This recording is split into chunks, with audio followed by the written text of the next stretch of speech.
Assalamu alaikum wa rahmatullahi wa barakatuhu. I welcome all of you to this exclusive program, TV talk shows and analysis. I, Dr. Mohammed Naik, am your host and moderator for this program. We have with us Dr. Zakir Naik. Dr. Zakir Abdul Karim Naik, President of the Islamic Research Foundation, is renowned as a dynamic international orator on Islam and comparative religion. Dr. Zakir is famous for his critical analysis to challenging questions posed by audiences after his public talks. In the last 13 years, he has delivered over 1,300 public talks worldwide. He has successfully participated in dialogues and debates with prominent personalities of other faiths. His public dialogue with Dr. William Campbell of USA in Chicago on April 1st, 2000 was a resounding success in presenting the compatibility of Quran with established science.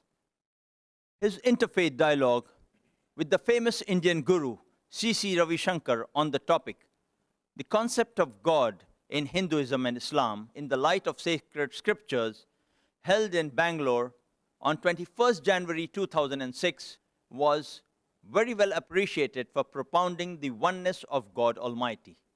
The Indian Express included Dr. Zakir Naik in its list of the 100 most powerful Indians in 2009, as well as in 2010, amongst the billion-plus population of India. He was ranked at the third most powerful spiritual guru after Sri Sri Ravi Shankar and Baba Ramdev in 2009, and this year in 2010, he superseded them too. Dr. Zakir appears regularly on many international TV channels throughout the world.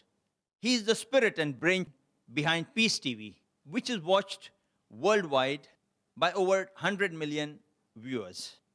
Dr. Zakir Naik stood out most eloquently for Islam and Muslims in his TV talk show, Walk the Talk, conducted by Shekhar Gupta, editor-in-chief of Indian Express, on the NDTV program Walk the Talk, aired on 7th and 8th of March 2009. Dr. Zakir Naik appears regularly on many international TV channels in over 200 countries worldwide. Hundreds of his talks, dialogues, and debates are available on VCDs and DVDs. He has authored books on Islam and comparative religion. Peace TV, his brainchild, has become one of his most impactful, unmitigated, and far-reaching phenomena worldwide in creating a better awareness of Islam and removing misconceptions about Islam.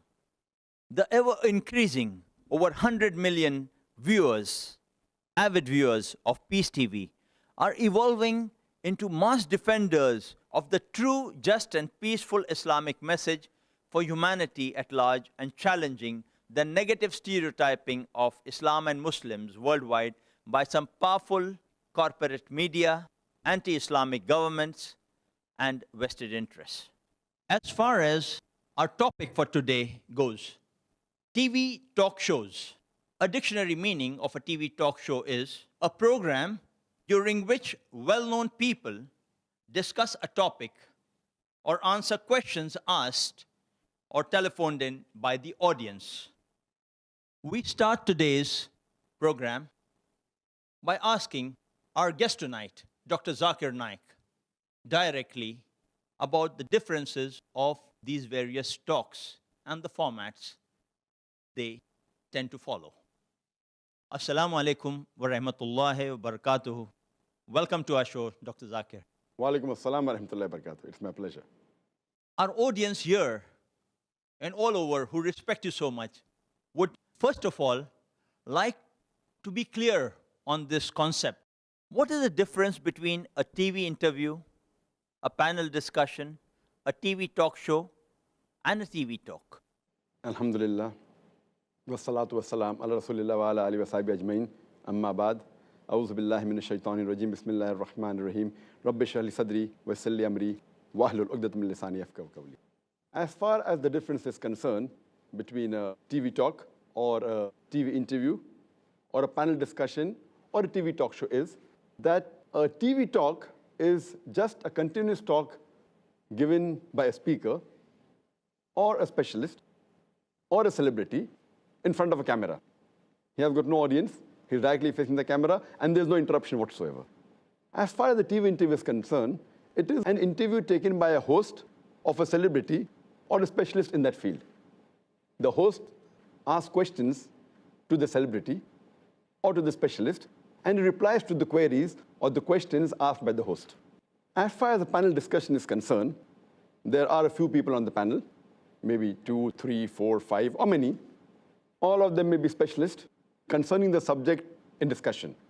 Or in the panel, there may be two groups. One may be opposing the subject, one may be in favor of the subject. This is a panel discussion. And there is a moderator. And this moderator sees to it that he gives equal opportunity to all the panelists, and he gets the best out of the show. As far as a TV talk show is concerned, it has evolved recently in the past few decades after the television media has expanded. And in a TV talk show, it's a mixture. In a TV talk show, it may be a host who's interviewing the celebrity or the specialist. And while in interviewing, there may be a group of audience that is listening live, or he can throw the floor open to the people to ask questions on the phone line. If it's a live TV talk show, there can be people who are asking questions on the telephone. Or a TV talk show can be a panel discussion. There can be a few people who are there on the panel.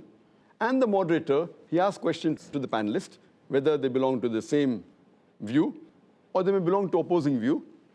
And while he's asking questions to the panelist, there may be a live audience which is watching. They too can take part in that TV talk show. Or the TV talk show can be thrown open to the people, if it's a live TV talk show, to the people who are watching so that they can ask questions on the telephone.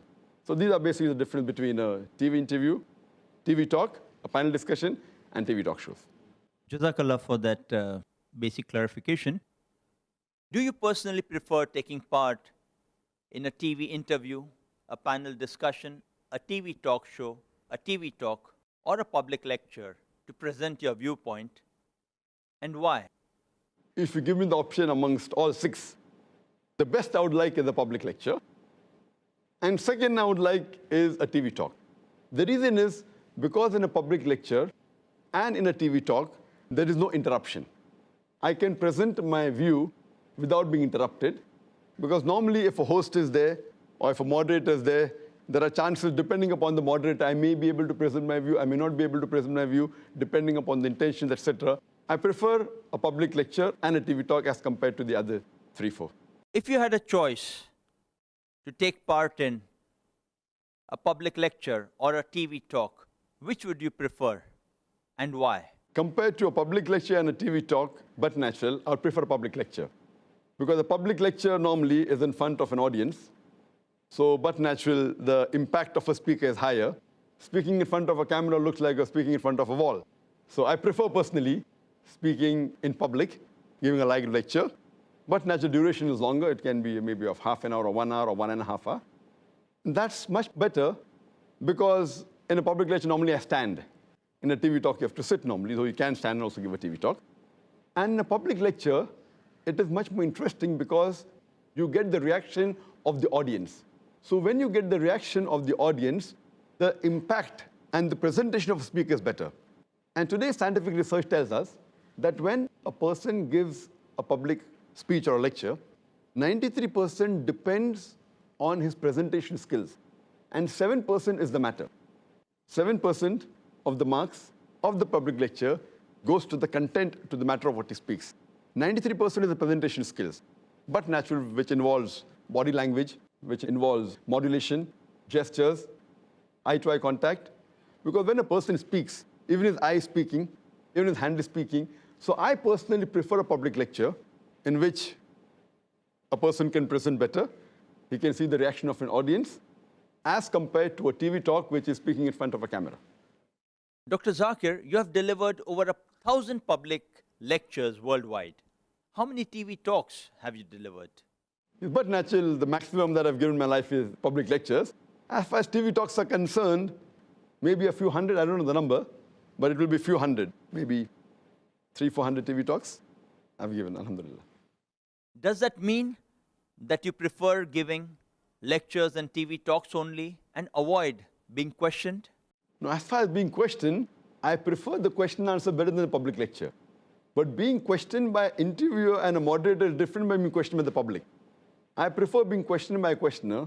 That's the reason whenever I give a public talk, I prefer that the question and answer session is longer than the public lecture. Because a public talk or a public lecture is a monologue. It's a one-way traffic. In a question and answer session, it's a two-way traffic. It's much more interesting for the audience as well as for me. And it's challenging for me that I don't know what question the person is going to ask. So I prefer a question and answer session much better than a TV talk. And that's the reason when we handle question and answer session, when the program is organized by us or when I'm called by the host, I tell them, I prefer the question is asked live. I don't prefer chits. Because when someone gives chits, there are chances if you get maybe 30, 40, 100 questions, you can select what you want to answer. And then the audience may feel that, some questions Zakir has answered, some he hasn't answered. So I normally prefer that in a question and answer session, the questioner lines up behind the microphone and he asks the question live. So no one can say that I'm selecting what I want to answer. So whoever's first in the queue, in the microphone, he's the person who gets the chance. And I personally prefer giving an opportunity first to the non-Muslims, then to the Muslims, because they have a better right to know about Islam than the person who already is a Muslim. So that is the reason we prefer giving chance and opportunity to the non-Muslims. And I enjoy a question and answer session much more than the lecture. How many TV interviews, panel discussions, or TV talk shows have you taken part in, and why? As far as TV interviews are concerned, that also may be a few hundred TV interviews. As far as panel discussions are concerned, I don't know the exact number, maybe 50. Same with TV talk shows. I have attended many TV talk shows which are live, and I always prefer attending a TV talk show which is broadcast live, which is telecast live, in which a person's view cannot be edited. So I prefer attending TV talk shows which are broadcast live rather than which are recorded and telecast later after a few days, after a few weeks. As far as panel discussions are concerned, maybe 30, 40, I don't know the exact number, but close to that. Dr. Zakir, is it right, as most people presume, that you prefer appearing only on Muslim television channels? Yes, as you asked me that what is the reason that I prefer speaking on a talk show and a public lecture as compared to giving an interview or having a panel discussion, where an interview is concerned, normally it also depends upon the intention and the integrity of the person taking the interview. And that more so ever is important in a panel discussion. The moderator is very important, because if the intentions and the integrity of the moderator are not correct, then there are high chances that the things you speak can be moderated, or it can be rather misrepresented. So what I really say, that the difference between a TV talk and a TV interview is that in a TV interview, the person asking you a question can ask you leading questions, which I've got no problem with, but sometimes they may not give you a chance to complete the answer. But a TV interview is far more safer than a panel discussion and a TV talk show. Because in a panel discussion, since there are many speakers who are there on the panel, maybe 3, 4, or more than that, here the intention and the integrity of the moderator as well as the producer of the show is important.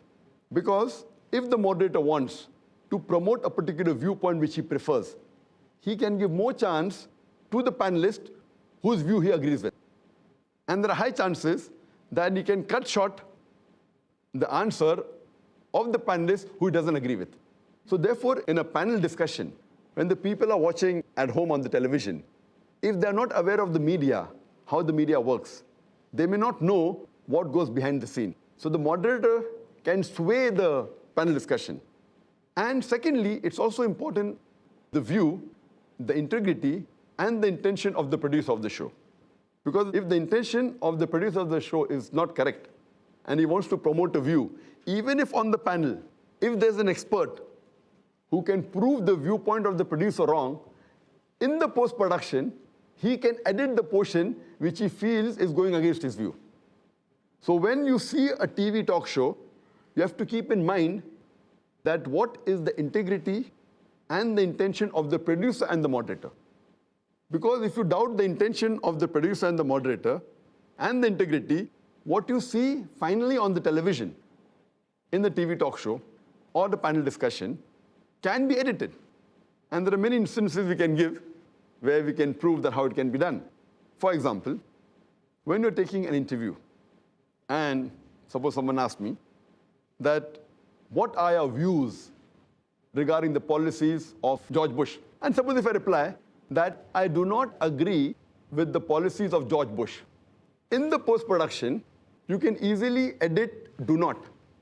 And it will sound in the show, I am saying, I agree with the policies of George Bush.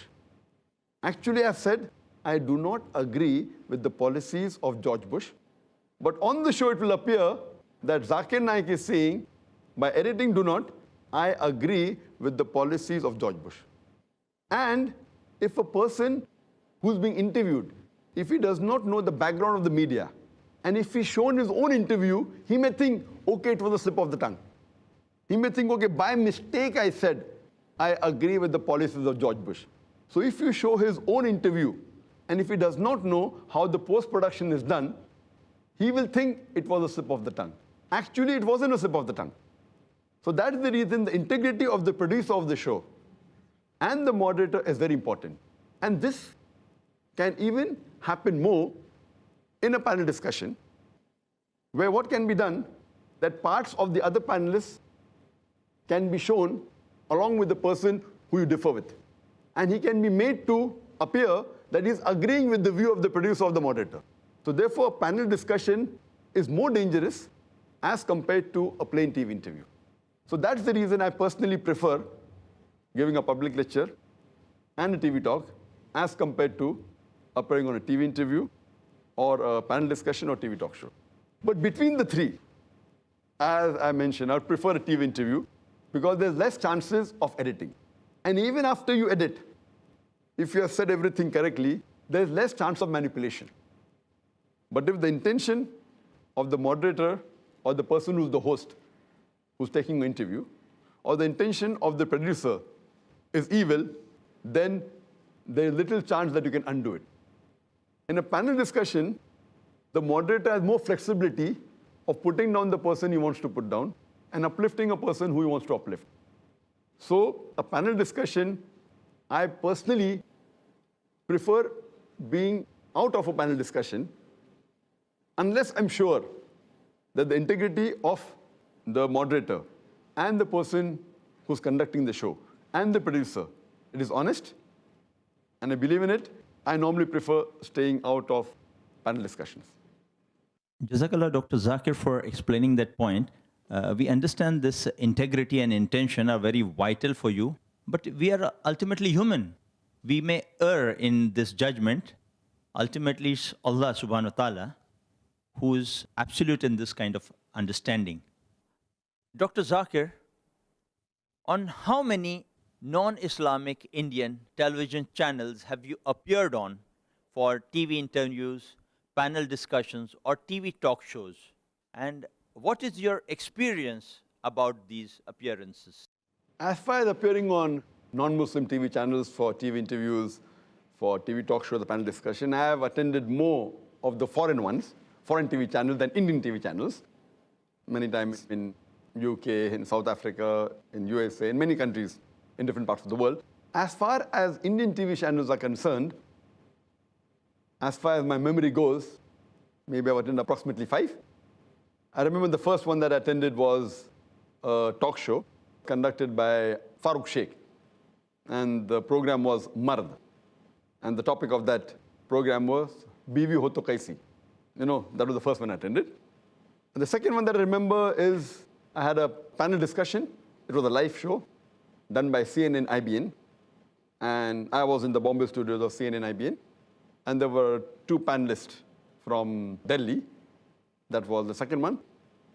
And third one, as far as memory goes, was a TV interview that was conducted by R.K. Bajaj on the RKB show. That's on Sahara channel. And the fourth one, again, I think, was the TV interview It was a different type, on Walk the Talk by Shekhar Gupta, who is the editor-in-chief of Indian Express on NDTV. And the last one recently, just 2 weeks back, or rather 3 weeks back, it was aired 2 weeks back, on the NDTV. And the program was We the People, which was conducted by Barkadat. And the topic was Muslim identity. So these were the 5 programs as far as memory goes. Means only 5 programs you appeared on. All these years with thousands of lectures on one side and only 5 programs. If you ask, You got an opportunity only for that. I've been asked hundreds of times to appear for talk shows and for panel discussions, at least few hundred, by many channels. You name the channels, you could say easily, most of the channels that have talk shows. I've been asked to appear on many of them, at least a few hundred times. But personally knowing that because I already do come on various other satellite channels, I don't want my views to be changed or to be altered. Because of that, I know what the background is. And I personally don't really think that most of the shows that take place are with the true intention of the topic. Because I doubt that since for a normal man it's different. For me, since I'm a man of the media, and I appear on various satellite channels, and Peace TV alone, alhamdulillah, has a viewership of more than 100 million. And that is absolutely, it's a direct view without the producer of these public lectures or TV shows, without altering the view, and I trust the integrity of the other Muslim channels. That's the reason, because I know that they will not change my view. I've appeared several times on Muslim channels. Because of that, I take care, because I had very bad experiences in these past few TV talk shows. So because of bad experiences, and when I speak to other people who have been on the show, they too have that. And I really agree with you when you said that we cannot actually judge one's integrity until we have proof for the same. Now, because I have spoken with other people who have been on the talk shows, I'm talking about those people who know the media. A person who does not know the media, and if he goes on a talk show, he will not know what goes behind the curtain. So once the talk show is aired, then you can say and be sure what was the integrity of the moderator and what was the integrity of the producer. For us as lay people to understand how the TV talk shows and the interviews present your viewpoint properly on the positive side and manipulated on the other side. Can you relate to us your experiences, TV talk shows, maybe your first talk show with Farooq Sheikh in brief?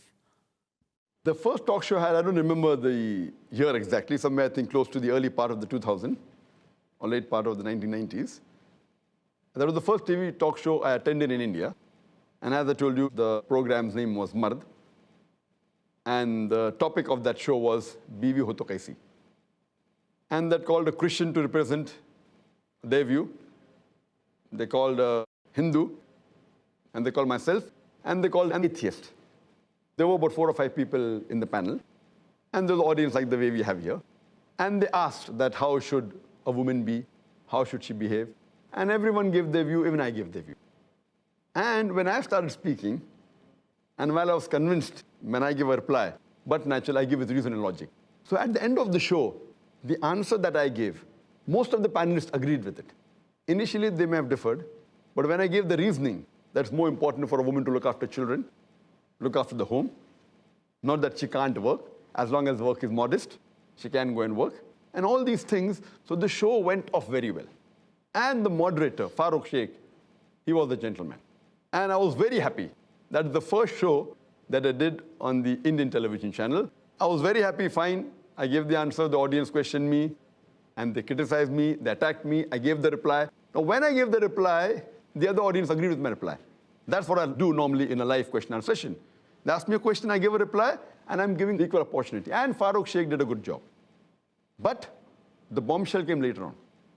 A few days later on, I got a call from the channel saying that the program did not end the way the producer wanted. So we are going to have a reshoot. So please wear the same suit, same shirt, same tie, same dress, and come for the show. We're having a reshoot. And when I got this message from my manager, I said, this is nonsense. Program was fine. There's no problem in it. So we told that, surely we won't be coming because we felt the program went perfectly fine. So they had the reshoot in the same studio, in the same setup. Maybe all the other panelists came, but I did not go. Maybe most of the audience came.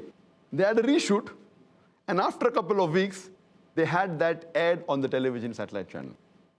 And the best part of it was, when anyone sees the show, they are seeing me sitting there, nodding the head many a time, to things which I did not nod at. So what they did, they reshot the whole thing, and they changed the view, though I did not go the second time, but when they telecast it on air, it was shown as though it was shot once, and Dr. Zakir Naik was there, and was agreeing with the wrong things also. So this shows that the integrity of the producer was absolutely unjust. I don't blame the moderator. I mean, Farooq Sheikh, I can't blame him. He's being paid for his job.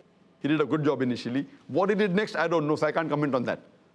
But the end of the story is that when it was aired, it was made to look that Dr. Zakir Naik, fine, I did speak, and they showed portions of my answers which suited them more than the other part. But when it was aired on the channel, it was shown many a time that the views that I did not agree with, I was shown there as well, I agreed with it. So this is what I mean by saying the integrity is very important. So what I say, that these shows, the producer and the moderator, they are doing it for the living. I'm not giving a speech for my living. I'm not here to speak about Islam for my living. I don't take a single penny from anyone. In fact, we give, you know. So because it is a bread and butter, many a time, the producer, they make a show which is liked more by the audience. They are more bothered about making what will sell more or will have a higher TRP rather than to know what is the truth. Same thing with the moderator. If the moderator is commanded by the producer and he chooses the moderator has little say in it. Or if the producer is neutral and the moderator wants to change the show, the moderator can change the show and the producer doesn't bother. So therefore both are important, the moderator as well as the person who's the producer. So the first show I had went off very well, but the end result, because they reshot it, it was a disaster. But then you again trusted CNN IBN for another program. That's Your right. experience on That that? was after many years. I don't know when I think I gave it after maybe 7-8 years after I appeared for the first show. I think it was maybe 2007, I believe, when I went for the CNN IBN show. And your experience on that? There, because it was a live panel discussion, and the issue I think was something to do with Muslims. I don't remember the main topic of that. It was done by Rajdeep Sardesai. Rajdeep Sardesai. And Rajdeep Sardesai, he was sitting in Delhi, and there were a few panelists in Delhi. One of them, as my memory goes, was the MP.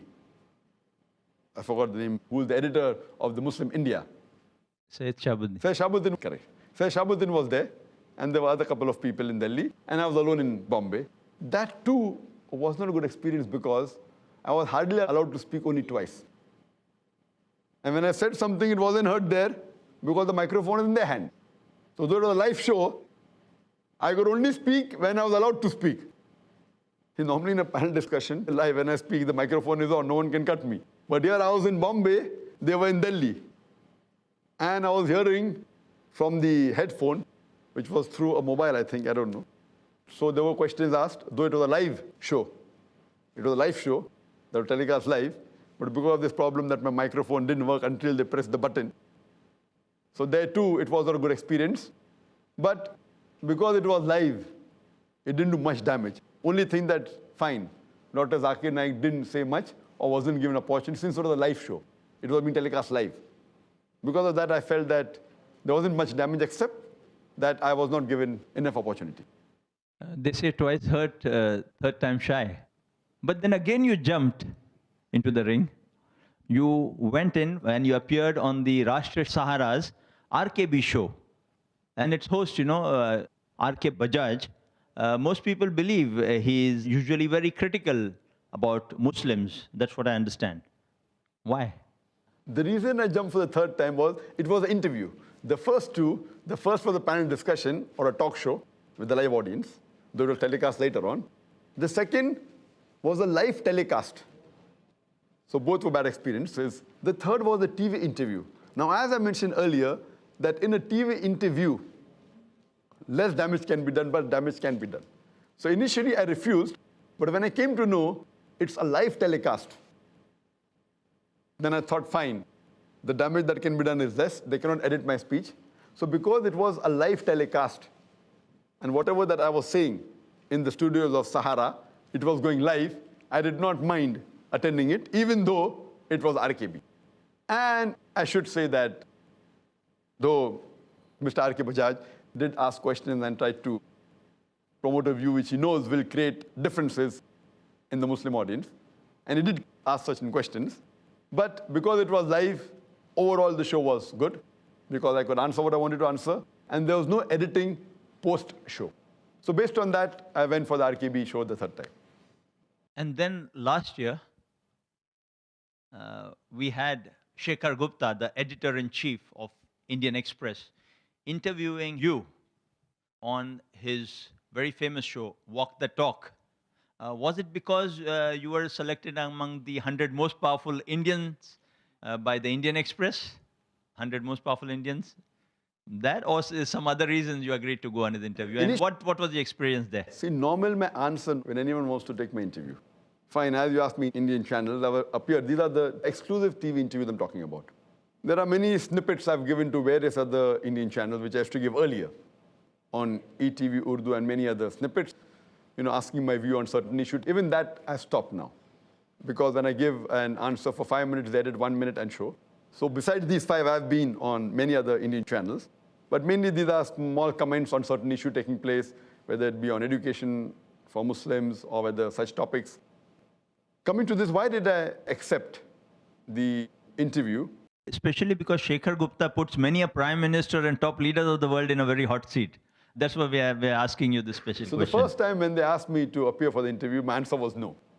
But then my colleagues and my friends told, that Shekhar Gupta, Walk the Talk, is one of the best interviews that is held in the country. It has the highest TRP. And I, because I don't watch much of the channels, though I'm a man of the media, I appear on TV channels, but I personally don't watch much of television. I did not know what was Walk the Talk until my friends and my colleagues, they told me. It is a very important interview conducted. It's one of the best in which the editor-in-chief of Indian Express, Shekhar Gupta, he conducts this interview. And he's a man of integrity. And he normally interviews presidents, prime ministers, and celebrities of a very high level. And he's a man who you can trust. But before I conducted the interview, I saw to it that I spoke to him. And 1 week before he conducted the interview, he came from Delhi and he spoke to me for more than an hour. And when we interacted, I asked him that after you record this program, which will be talk show while walking, Walk the Talk, I asked him that will it be shown completely or will you edit it? He said it will be unedited. You can take from me my word that 99% will be unedited, maybe a little bit here or there if you have to, fit in the time duration. So he gave me the word that he will not edit. And he'll see to it that my view is not altered. So because he gave this word to me, and I checked up his background, and I trusted my colleague, I agreed for the interview, which he came to Bombay again from Delhi, and we had the talk on the Worli sea face, where it was again for approximately 1 hour. With the ads, it was approximately 45 to 50 minutes. And I believe it was the best experience that I had with the Indian TV channels. And I trust that Mr. Shekhar Gupta, he's a man of his word. And when I saw the interview, I was very happy. He did not edit anything. He did not change my view. Though the same questions that were so challenging were asked by him. He gave me chance to clarify. I gave my point of view. And believe me, he was a man of his word. He did not edit anything, and he kept it as it is. And that's the reason I liked that show. And that show, next day after it was telecast for the first time, it came as a full-page article on all 21 or 22 editions of Indian Express throughout India. So really that was, besides coming on the television satellite channel, it even came as an article, a full-page article in all the editions of Indian Express. That's really courageous. And that's what makes India, in one way, very great. When you have courageous people like Shekhar Gupta presenting various viewpoints for what they are. whether it's the Islamic viewpoint, whether it's the Maoist viewpoint, whether it's the communist, and different. And we have to really congratulate him on that. Before we ask Dr. Zakir Naik himself about the program, his comments, his introspection, I would like to present the feelings, the comments, the analysis from the hundreds of emails that we have received, mostly from the NDTV website itself, and many from the Facebook, as well as a few from the other websites, before our audience. Let us see how they feel about it. And of course, we have amongst us a panel of enlightened people on this topic, breaking the stereotype, Muslim identity and popular culture, who have strong opinions of the subject. Many brothers here behind me, on my right, on my left. We'll take questions from them too, get their comments before we move on to the session of Dr. Zakir Naik himself giving his expert comments. I would prefer to verbatim put forward before all of you and our audience the email comments verbatim without, as a moderator, manipulating any of the words they have written, so that I'm not charged of the critical comment. Maybe you cut and chopped off and didn't give an adequate meaning. So kindly excuse me if some of the spellings or the sentence construction might not be very appropriate, but it's apt to the situation that we present them as we receive them. I begin with short comments which we received in large quantities. Comments like from Tahur Razia, Dr. Zakir Naik, we are waiting for your sequel, Jazakallah Khair. From Manzoor Ahmad, give answers to all of that questions in Peace TV. I was upset to see you in debate. 1 hour is not enough for that debate. We had, in the earlier instance itself, a long comment from one brother, Imran Ali. I would urge your patience to hear his comments, which I found very introspective. The moment I heard Dr. Zakir Naik is taking part in the NDTV talk, We the People, I made myself available to see how this time Barkha Dutt is going to sideline the arguments of a renowned personality. Well, I forgot that there is a level of dishonesty from her side using which she can sideline just about anyone.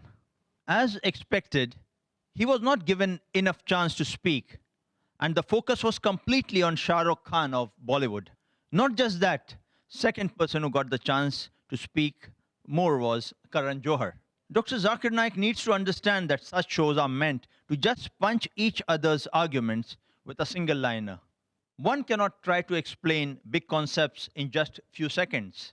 Although his statements were bold, huge and true, too much of noise pollution sidelined them to some extent. To top this, Barkha Dutt, as expected, did not give fair time to Dr. Zakir Naik.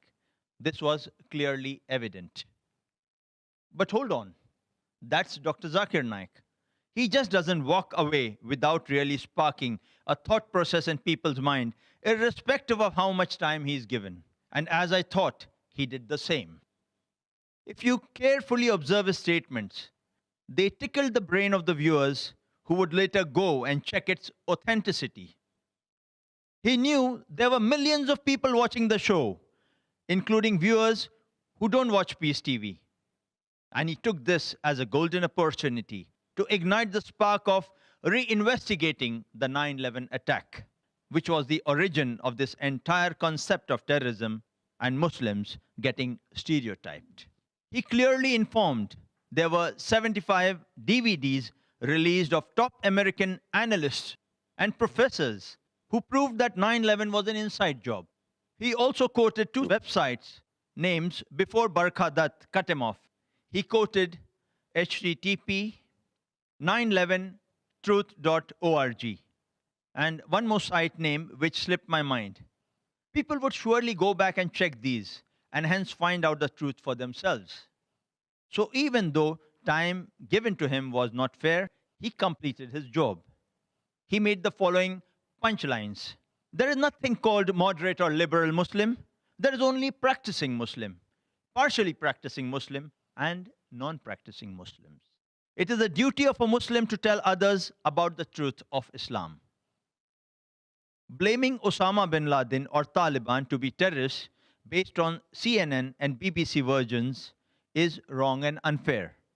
It is important to give fair hearing to such allegations and check the truth before blaming someone to be a terrorist.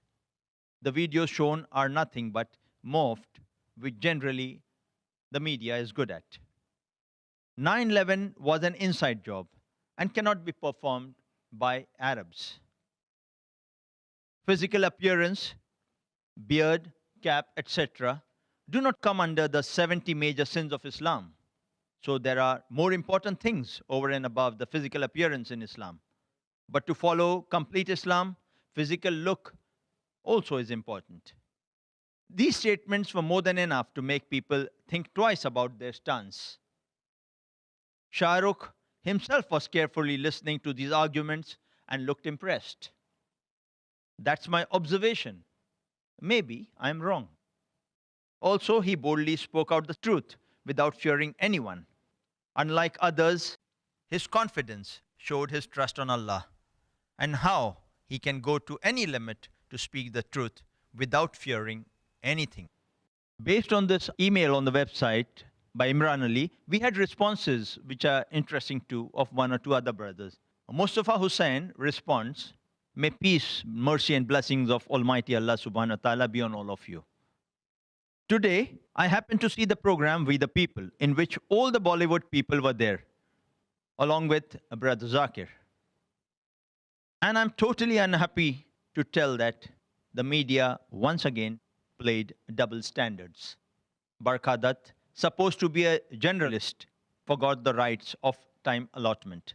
Many questions asked to Zakir Bhai were given only maximum 30 seconds to answer, whereas others were given 2 to 3 minutes.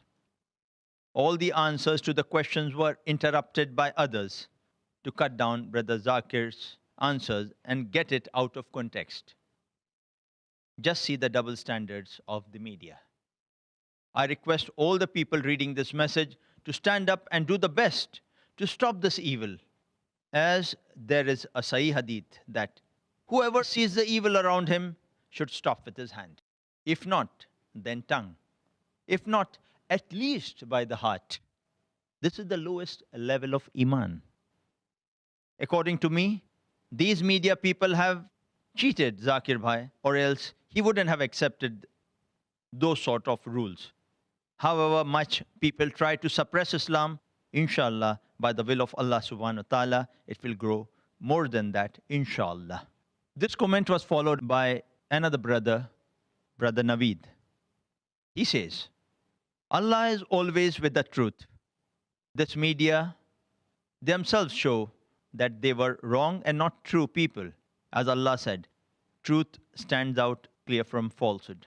Though Brother Zakir Naik was not given chance, but Allah subhanahu wa ta'ala showed the world through their channel how patient he was and peaceful to tolerate their injustice. If Shah Rukh Khan and others want to lead their lives according to their perspective without following the rules of Allah, they are at loss and not realizing it now. But when the truth will come in front of them, till that time it will be very late for them to tell now, I want to be a practicing Muslim. They may live a wealthy and famous life in this world, but what will be their fate after they die? Not thinking? Maybe Allah gave hidayah to all humankind to walk on the straight path and give Brother Zakir Naik more knowledge and power to stand firm for Islam and protect him always. Ameen. All our prayers are with him. To this, there's a response from a true Indian Muslim. That's how he calls himself. If anyone should be downcast out there, it should be Dr. Zakir. He supposedly is a learned scholar and knows the ins and outs of Islam, or so he says. He says Osama is not responsible for the 9/11. He's spreading a wrong word again, and that's a bad move, as he has many followers. I'm sorry, but I beg to differ on this. Websites, journals, media might say what they want, but a person's words can be altered. What attire is Dr. Zakir dressed in? Why does he pose for photos in a suit? Why not wear the dress of the Arabs when he proclaims to go all out on Islam? Considering this man has so many followers, he shouldn't spread a wrong word saying Taliban, Osama, etc. wasn't responsible for 9/11. That's absolutely wrong. I don't go by what CNN, BBC, or any other biased channels have said, but by the people themselves who have taken ownership of what's happened. I don't think anywhere in our religion has something been mentioned as killing the innocent to prove a point. In fact, no religion teaches that. So again, I wonder what these extremists were playing at. The fact that he perceives that Taliban and Osama aren't responsible for 9/11 doesn't go down well with the audience. More judgments about Islam are made by the general public thanks to this hero. It is very easy for us to sit in one safe country, state, and enjoy the luxuries of living it up. Go try living in Congo, Mozambique, Iraq, Zaire, etc. The extremists from other religions will massacre you. Extremism in any form and any religion is nasty. It's an evil to society. It should be suppressed. By doing anything in excess, even a fruit of Jannah can turn into poison.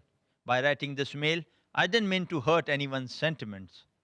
I'm sorry if I have. Instead, I want to just reach out to all of you in my own little way to tell you that although I'm not a 5 times namazi, I do have certain values in me that I believe are in line with what Islam preaches. I'm sure all of you are far better, pious, and balanced Muslims than me. I firmly believe that in my own little way, I will try to make people change their wrong perception about Islam by projecting Islam to be tolerant, humanity respecting religion. Cheers. I and P.S. Barkha or nobody else was being biased. If anyone is biased, it is Dr. Zakir. Come on, it's a freaking debate where there will be differences of opinion, not one-tracked conversation. Brothers and sisters, you would have noticed we have had some positive comments, some critical. This was one of the comments which was critical of the earlier statements. I'm presenting the various viewpoints in a balanced format before all of you, so you appreciate the kind of responses we are getting to the program. Some positive, some neutral, some critical. Then we have a response to this email on the same site by Sarfaraz Ali Khan. Walaikum assalam to all who wished me, and assalamu alaikum for others to join later. This is in response to True Indian Muslim had said about the show. As my brother has said, he doesn't have to go to the CNN or BBC to check whether Osama planned the 9/11 attacks. If he did not see it on the media channels, then where did he see it, and on which channel he saw that Osama took ownership? Or which newspaper did he read in? See, I'm not supporting Osama. If he has done it, we condemn. But if he has not, then brother, just on the basis of suspicion, 50,000 Afghanis were killed. I would like to ask you, have you seen Loose Change? If you have not, then see it. This documentary has not been done by any Muslim. It has been done by an American. And you will see that the Taliban, speaking in English, though you might not understand Arabic, they asked for a proof from the Americans that Osama was behind it. And they said, if they provide it, then they themselves will hand over Osama. This telecast was just shown once on the news channels, and after that, it was never shown. Brother, you said go to Iraq, Zaire, Congo. Brother, I would like to just wear the Muslim attire and go to Assam. The Ulfa is going to butcher you like anything. They are specially trained to kill Muslims. 749 confirmed attacks. Guess what Zakir Naik did? In his full attire, gave a public speech. Alhamdulillah, this is the power of Islam, to walk on the way of Allah. If you are not doing your duty, don't ask others to stop doing dawah. I appreciate that you are trying to teach others in your own sweet way. But what about the rest who would teach them? This man runs a channel which is viewed by over 70 million people. It has outbeaten God TV. Brother, our job is to deliver the message, not to convert them, so that on the judgment day you can give the shahada that you delivered his message to them. But at least try. And who knows, you might open the doors of heaven for someone. And this man has opened the doors to heaven for hundreds of people. May Allah give peace and show all of us the right path. That was a long and interesting discussion and comments on this article initiated by Imran Ali. We have Brother Manoj Mishra, a non-Muslim, who has given this interesting comment. It's strange that a person of Dr. Zakir Naik's caliber and fame, an expert in the field of comparative religion, is not given time to speak, but instead people like Soha Ali, Shah Rukh Khan, and lesser known Kabir Khan is given all the time to speak on issues which they hardly know. Let the specialist of that field speak out rather than novices of the field. Yes, if Soha or SRK or Kabir Khan or Salman Khan speak about films, it's okay. Though I am a Hindu and have seen Dr. Zakir Naik speaking on Peace TV and debating live around the globe on the various topics of comparative religion and related issues, I can tell you he is uncomparable. Barkha, by not giving time to Dr. Naik, has done great injustice to the stature of the person. Dr. Naik is Dr. Naik. Dr. Naik should never come to any TV debate where he is not allowed to speak or express his views. Thanks. Thanks. Humayun Kabir says, I have watched the videos. Dr. Zakir Naik should not have gone there. Nobody was stopped before they finished talking, but Dr. Naik was stopped every time when he was about to finish his explanation. If you ask an engineer to help a cancer patient, what will happen? I feel sorry for Dr. Zakir Naik again. Allah helps us all. Sajjad Ahangar says, it was ridiculous to listen to some people who talked about things of which they had no idea whatsoever, and each one tried to formulate a definition for Islam just to fit his or her practicing of the religion, if they do any. It was equally disgusting to see Barkha never letting Dr. Zakir speak on anything. He was the most knowledgeable person on the podium, but sadly made a mute spectator. We have a non-Muslim sister, name is Kirti Mishra. She says, we the people is not representative and totally undemocratic. We means Barkha and her leftist friends who show and talk their biased opinions, and a majority of the people's opinion is sidelined. What a mockery of neutral journalism. We have another non-Muslim brother, Vijay Lugani, who says, more we discuss about minority communities, more we create problems for them. Everybody in our country should feel equal to each other. Nobody should be suspicious to each other. If somebody does or act against the law should take its course. SRK was best in discussion. Before I go on with the further comments, I would like to throw open the floor for comments from our learned brothers, our audience collected here today. We thank you for your patient listening to these long comments and initiation of understanding of this topic, TV talk shows and analysis. May I request the brothers who would like to put forward their comments first, and later on any question. We'll allow questions later on to Dr. Zakir. I would like your comments regarding the TV talk shows. Yes, brother. Well, my observation and comment on the program of NDTV 24/7 was that Dr. Zakir Naik was the only person out of the 8 speakers who did not interject any speaker. And all the others in the panel continuously kept on interjecting. The most out of them was Alec and Kabir. In fact, Kabir interjected Dr. Zakir Naik at least 3 times. It was as though he was asked to cut short whenever he was about to speak. And if you notice that Dr. Zakir Naik kept raising his hands for about more than 75% of the time of the entire program, and what was shown on the TV was just that raising once or maybe twice. So the program was definitely edited over there. What I would say is that Dr. Zakir Naik was the only person out there who was following the rules of the program like a true Muslim, in spite of him being sidelined for the entire program. Thank you, Jazakallah. Any brother? Any comments here? Yes, brother. Adib. Assalamu alaikum.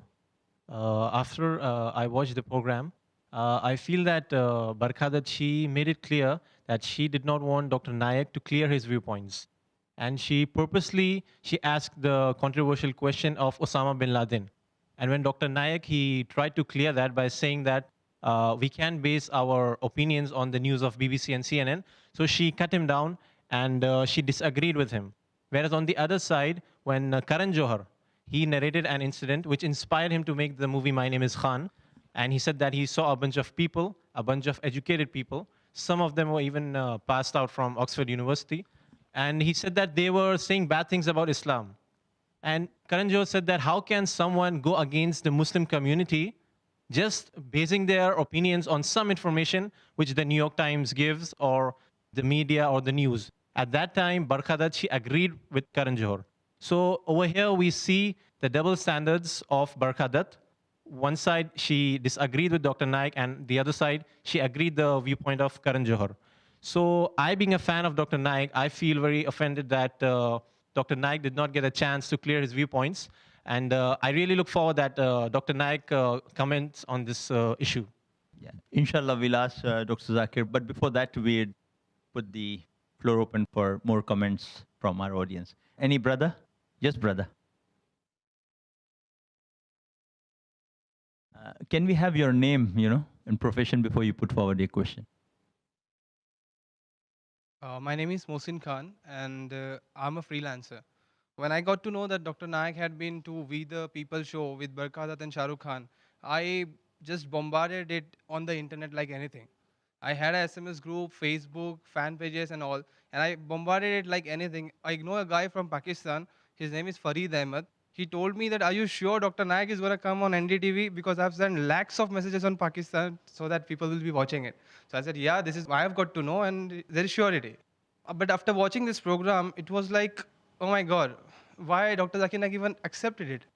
Like, in the whole 1 hour program, just for 2-3 minutes, though, alhamdulillah, Dr. Zakir Naik made a point and did pass on the message. Like the last message was given, the Muslims should know how to reply in the media. Alhamdulillah. He made a point, and I feel like people will be keep hunting him, like on internet, on YouTube, here and there. Alhamdulillah, I feel Allah is the best planner, and inshallah, it will definitely benefit us. And Jazakallah for this program. Inshallah, I hope this will clear many questions which arise on the lakhs and millions of people around the world. Jazakallah. Jazakallah, brother. Any last comment here before I put forward some questions to Dr. Zakir? Yes, brother. Assalamu alaikum. My name is Aman. I saw the entire program from A to Z, and the whole program was a total mess. I feel Barkhadat was not able to handle it well, and according to me, the emptiest vessel made the most noise, especially that person, what's his name is? Kabir. Unknown person, never heard of him, who and under what authority he came to speak on Islam. Thank you. Jazakallah, brothers, for your kind comments. Now, I think we have some comments and responses from Dr. Zakir to some of the queries raised here, as well as some of the questions. So many hundreds and hundreds of questions we received. What I thought would be the right format is to club some of the questions on the same theme and on the same context together, 5 or 6 questions. And I'm sure Dr. Zakir was the kind of memory as he'll remember all of them and try to do justice to them. I read out some of the questions we received, either on the website, sometimes on the NDTV website, some on the Facebook, and some by email received the IRF itself. Harun Ahsan, he asked, Dr. Zakir, I am very much disappointed. You should not have attended such a show. Sayyid Usaid Ahmad Rezvi, He says, I really like a sentence for Dr. Zakir in that program, irrespective of what happened. He says, there is nothing like moderate Muslim or full Muslim. It is just practicing or not practicing Muslims. But I still think Dr. Naik shouldn't have attended this. We have Brother Abrar Khan who says, Assalamu alaikum. I didn't understand why the hell Mr. Naik visited the show conducted by few, I can't say that word, dash holes, where he was not allowed to speak and where image of Islam has been liberalized and put with wrong picture. Does a person with full of knowledge should attend that kind of programs or functions? Then there is Abrar Khan. He says, Wassalam. I too personally respect Mr. Naik a lot and I praise him all the time. But what he done was a very embarrassing decision. And lastly, I'd put forward this question of Brother Fayyaz War. He says, I also agree. Dr. Zakir shouldn't have dialogue with Barkha. She knows nothing of economy, religion, statesmanship, culture. I was upset to see some people have just superficial knowledge of Islam and world, and they just say rubbish like SRK and Sohali. It was partly publicity stunt for my name is Khan. Ubaid Muhammad, I am wondering how Dr. Zakir Naik, sir, accepted invitation for this show. I request, sir, not to attend such programs. So we directly throw all these suggestions, questions, the perspective of the many audiences who look up to Dr. Zakir himself. I think he is the best person to answer them, not we all. So let's get over to Dr. Zakir himself. Yes, Dr. Zakir, feel free to comment on whatever has been spoken till now. This question, why did I attend this talk show, We the People, on NDTV? This has been asked to me a few hundred times in the past 2 weeks, personally, on email, on telephone, from people in Bombay, from people in different parts of India, from people in different parts of the world. And many people told me, those who know me personally, that after the show you had with Farooq Sheikh, after seeing The Deceit, how did you attend this show?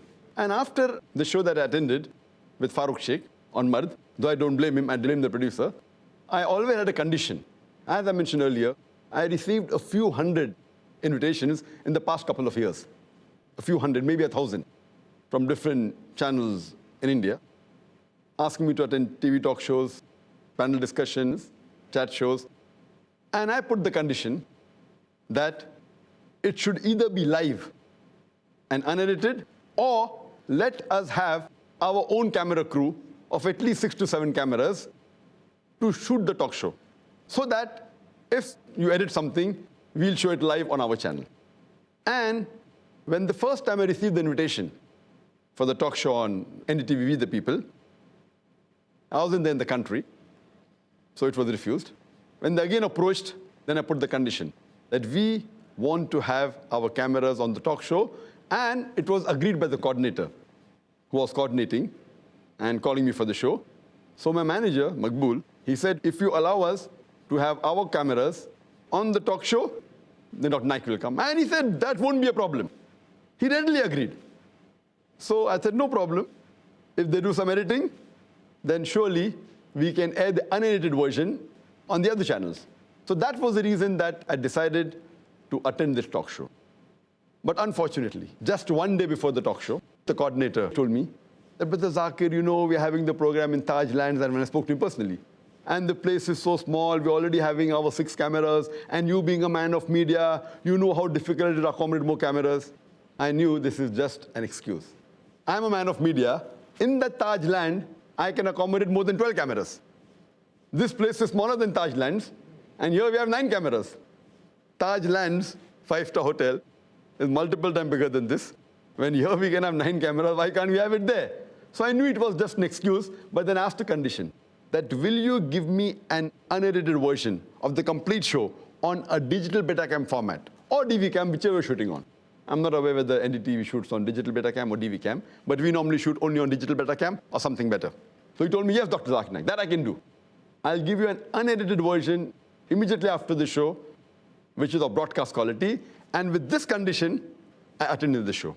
But alas, when I inquired with other people, when the show got over, and when we asked for the unedited version, they said, okay, we'll give it to you very shortly, maybe after its telecast. We said, fine, that's fine, after telecast, so that we don't utilize the material. Then after the show was telecast, when my manager inquired for the copy, they gave after several days. That also on DVD.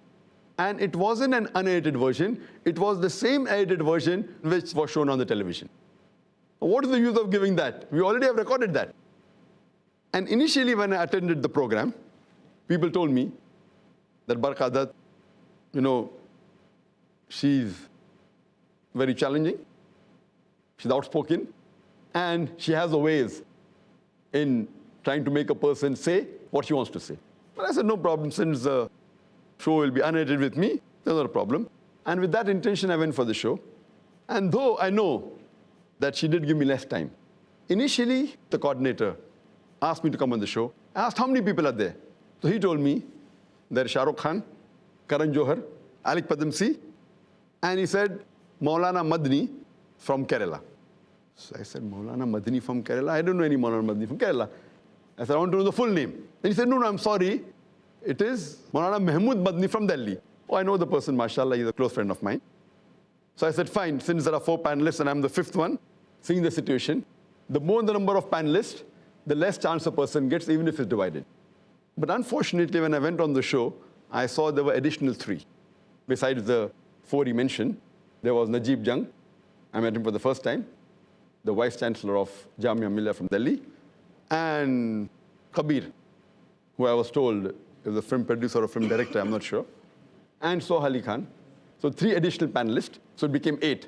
But when I went on the show, I realized that even the time that is given to me, if we feel divided, it will be less. But though the show, according to me, I was given less time, but in spite of the other things, I said, fine, at least I made a few points. And even if these are shown, there will not be a problem. But when I saw the show 1 week later on, I was shocked. I was utterly shocked that my answers were edited. And especially those answers which were critical and would put me on the wrong side.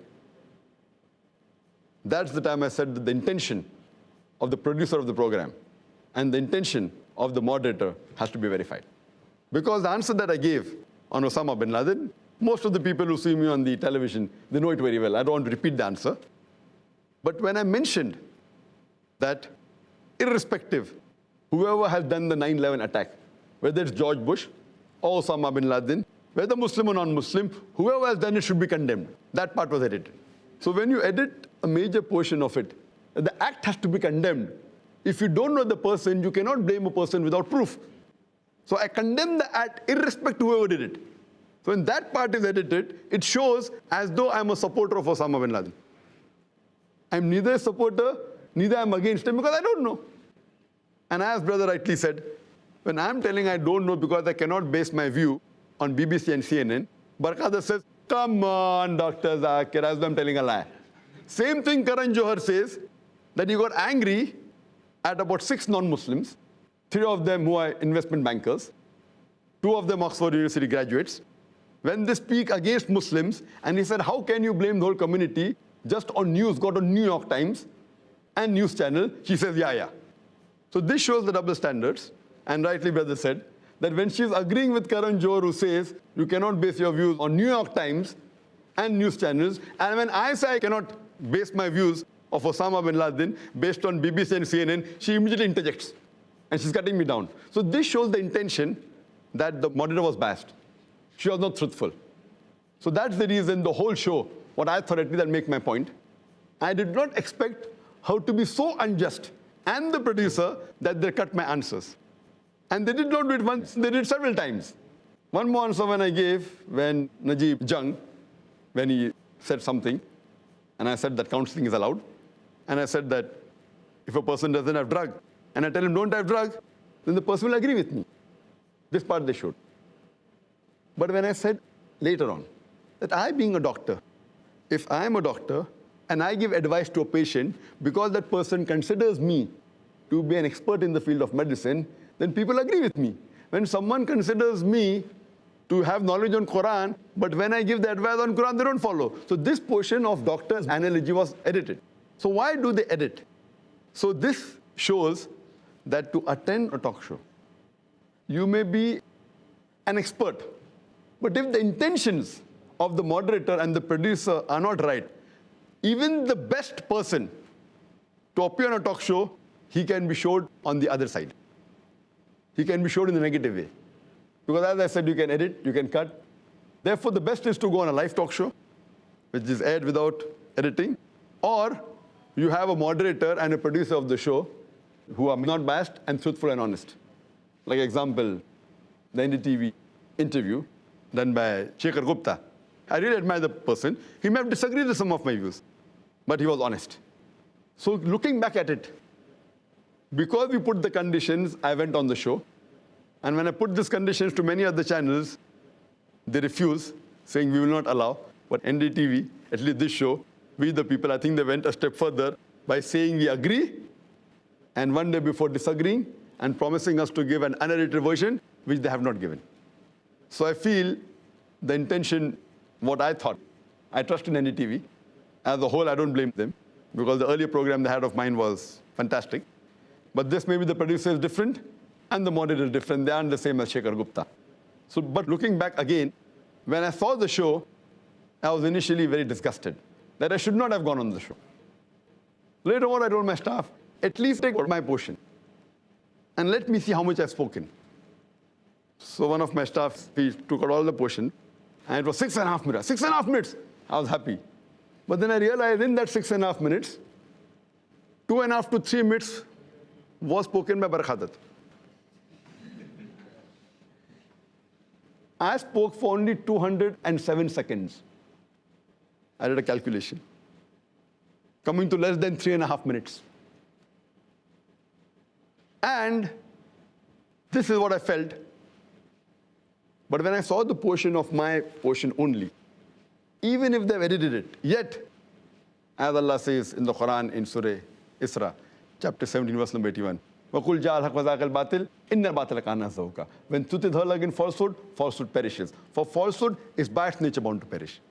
When I saw the emails, and I read the emails that came on comments on NDTV, by Muslims and non-Muslims, I was shocked. Believe me, I was shocked.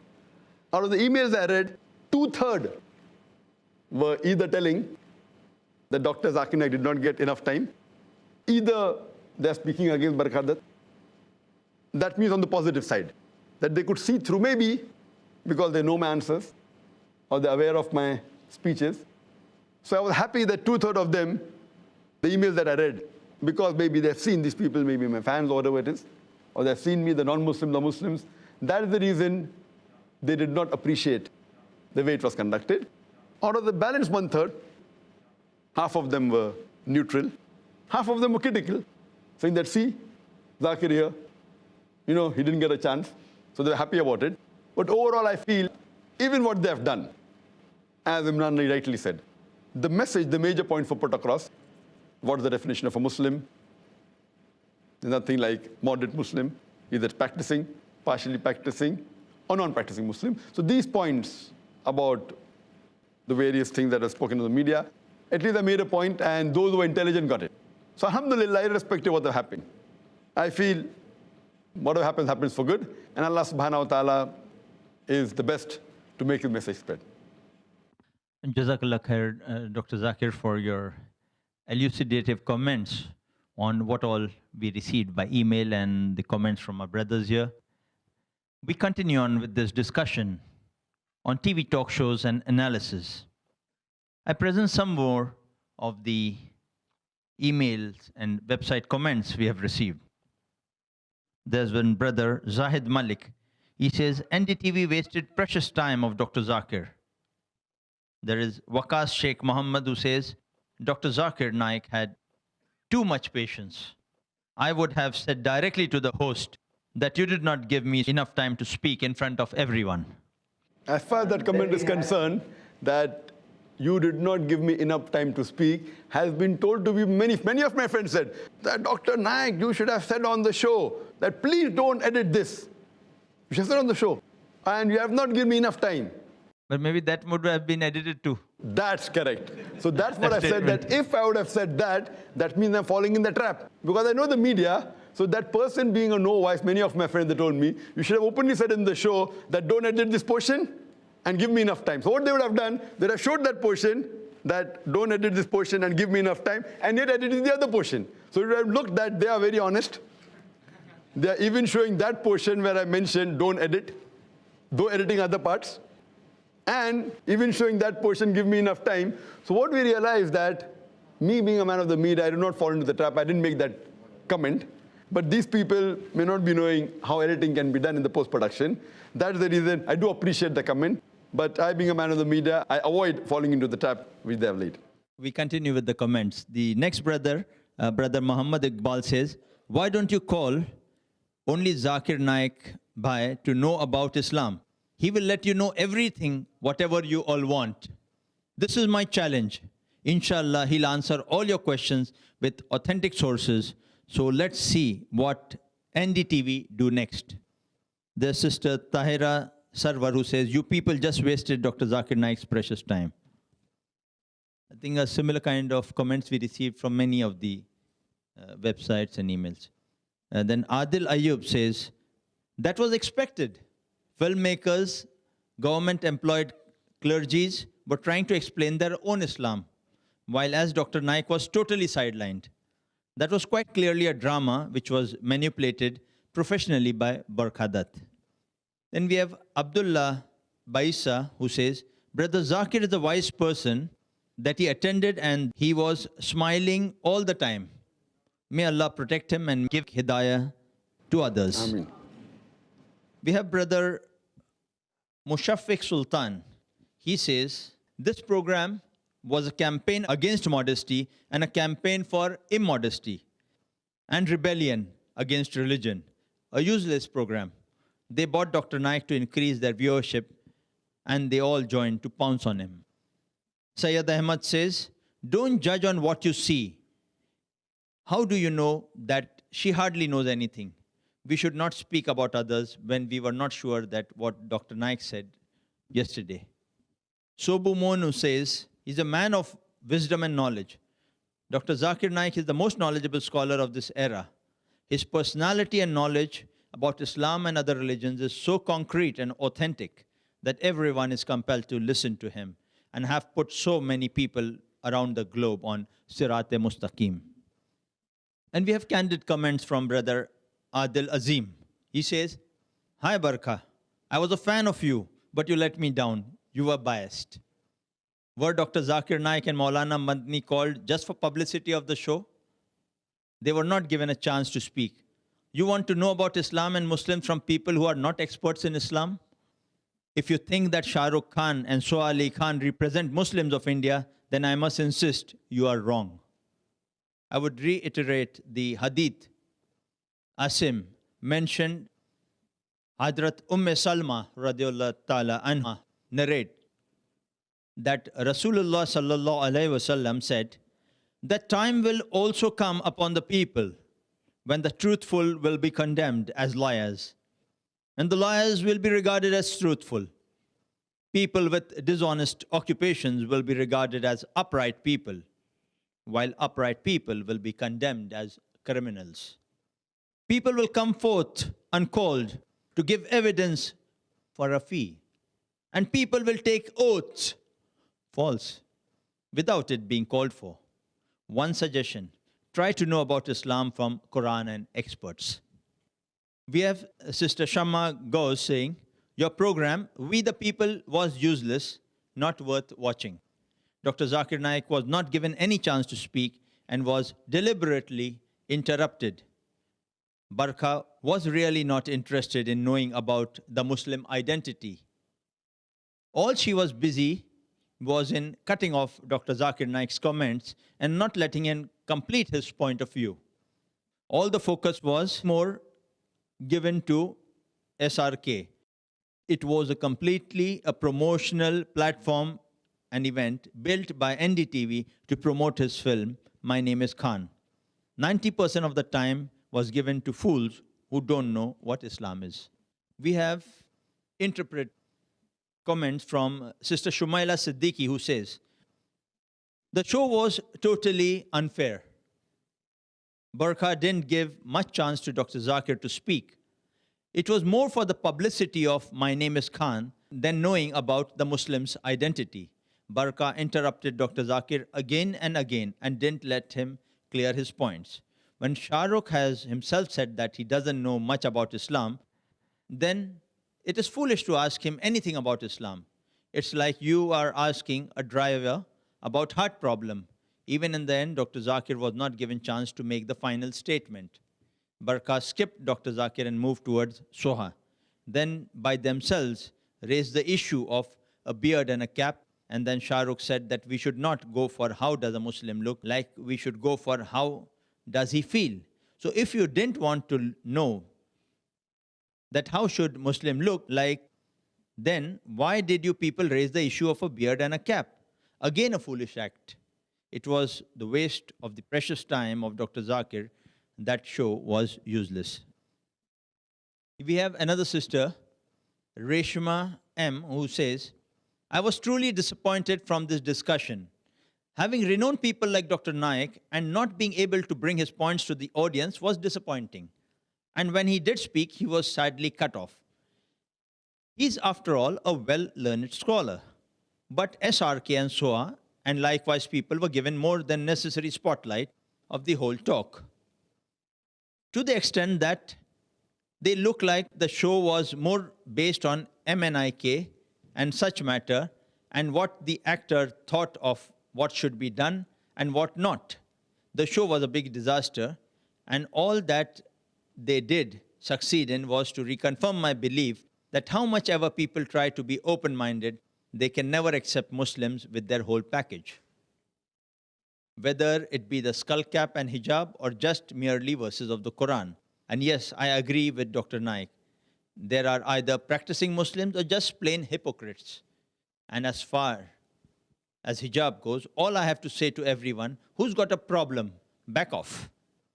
Those were candid comments from some of our websites, especially the NDTV one, as well as Facebook.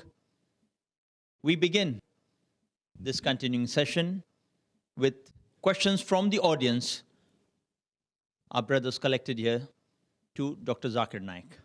Our brothers have seen various talk shows, especially the last one, which Dr. Zakir appeared on NDTV. We would like you, out of your experiences, your practical understanding, if you have any question as far as understanding what talk shows are all about, this is your opportunity to ask Dr. Zakir. Feel free, feel open, do ask. We have Dr. Zakir to answer your questions. Yes, brothers. Yes, brother. I would like to ask Zakir Bhai whether these news channels aren't for TRPs and for money, and they want the populist opinion which will attract more audiences. But Nasser, not only the news channels, most of the channels, they mainly see to it they get more TRP. And having this view of having more TRP is not wrong. But showing a wrong view to have more TRP, that is wrong. To see to it that you get more viewership on a channel is a good intention. But to show a wrong impression to increase your viewership, that is wrong. So most of them, because as you rightly said, that most of the channels are commercial channels. And the intention to start a channel is to earn money. So many a time, they go against the truth just to see to it that the viewership increases. Yes, Sunny. Brother. Yes, brother. Assalamu alaikum. Wa alaikum assalam. Before I put forward my question, I would like to make a comment on the program. After watching the program We the People, I realized, as a fan of Dr. Zakir Naik, that what a mess it could make if we asked the opinion of every person, namesake Muslim, about Islam and the Muslims. And it has reaffirmed my faith in the verse of the glorious Quran where it says, if you do not know, ask those who know. That's right. Coming to my question. During the course of the talk, Barkha threw a question to the panelists that most of the Muslims have become image conscious and they have given more concentration on wearing a skull cap, sporting a beard, and the Muslim women wearing the hijab. And as usual, as Barkhadat was doing, she avoided your comments on this, and she put forward to the other panelist, that was Najib Jung. Brother Najib Jung said that most of the Muslims who wear the skull caps, sport a beard, and wear the niqab are less than 1%, which I strongly disagree with. I would like to have an enlightened answer by Dr. Zakir Naik on the same, because I consider him to be an expert on Islam and comparative religion. Jazakallah. As far as the comment made by Najib Jung, that less than 1% of the Muslims in India wear this identity. The identity mentioned by Barkhadat, that the men wear a skull cap and a beard, and women wear the burqa. He said less than 1% in India wear this identity. And he also said that in my university, he is the vice chancellor of Jamia Millia, he said that we have 20,000 students, girls and boys, and they aren't dressed up in skull cap or beard or burqa. Less than 1% from them wear this. I haven't been to Jamia Millia. I don't know the percentage, but surely, as far as the Indian Muslims are concerned, I totally disagree with him. In my humble opinion, not that I've done research, but looking people around, traveling throughout India, I feel those people who wear a beard, amongst the non-Muslims will be more than 1%. He was said Muslims. Amongst the non-Muslims in India and throughout the world will be more than 1%. He was said Muslims. Muslims, I would say, easily somewhere close to 25 to 30%, minimum. I feel minimum from the Indian Muslims, 25 to 30% of the men would be keeping a beard. As far as the skull cap is concerned, maybe close to 15 to 20% wearing a skull cap. Both put together would surely be more than 10%. Both put together. Both put together, wearing together would be minimum 10%, and either of it, either a beard or a skull cap would be close to 35 to 40%. So I totally disagree with Najib Jung on analysis. And he further said that it's only in India we got this from the Hindus. When we pray, we wear a cap. This I agree. This thing that covering the head while prayer is more common in India, but it's not coming from the Hindus. Covering that is not compulsory, but it's the sunnah of the Prophet. And there are many hadith. You mentioned Sahih Bukhari, volume number 7, in the book of dress, in chapter number 16, where the Prophet covered his head. It's also mentioned in Sahih Bukhari, volume number 7, hadith number 5807, where the Prophet covered his head. And there are various other Sahih hadith. It's a sunnah. There is no hadith showing that ever Prophet went outside with his head uncovered. Though it's not a fard in Islam, it's a sunnah. So it is a part of the Muslim identity. And same with the beard. What I fail to realize, that I don't know about Jamia Millia. But I'm sure, though I have not been to Jamia Millia, even there, the students, inshallah, if they are Muslims, would surely be more than 10% would either be having a cap or a beard or both. Majority students, I think, are non-Muslims in Jamia Millia. No, but he said Because of Muslims. university. When we're talking about Muslims, No, most students are non-Muslims. therefore I'm saying amongst the Muslim students. Amongst the Muslim students, I said, I don't know what the percentage is. I haven't been to Jamia Millia. And to put the point across, even Najib Jung himself puts a beard. So when you're asking, I say that at least 35% to 40% have either one of them. And if you call him, whatever type of Muslim he is, he says he's a Muslim. So even he has a beard. Why he has it, I don't know. But he has a beard. Any further comments, questions from the brother? Yes, brother. Assalamu alaikum wa rahmatullahi wa barakatuh. Wa alaikum assalam wa barakatuh. Myself, Mohammad Noor.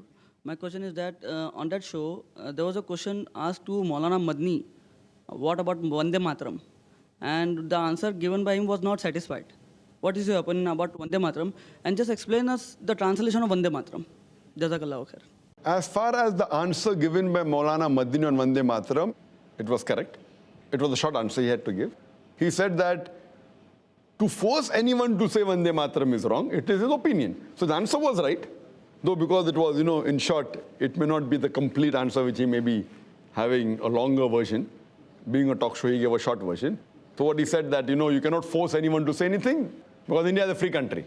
So based on that, I agree on that part. As far as the view on Vande Mataram means I bow down to the motherland. Vande, bow down, Mataram, to my motherland. Based on this saying that I bow down to my motherland, leave aside what Islam says. Even according to Hindu scriptures, what we believe, that in the Hindu scripture, if you read, it's clearly mentioned in the Hindu scripture. In Svetasvatara Upanishad, chapter number 4, verse number 19, Natasya Pratimasti.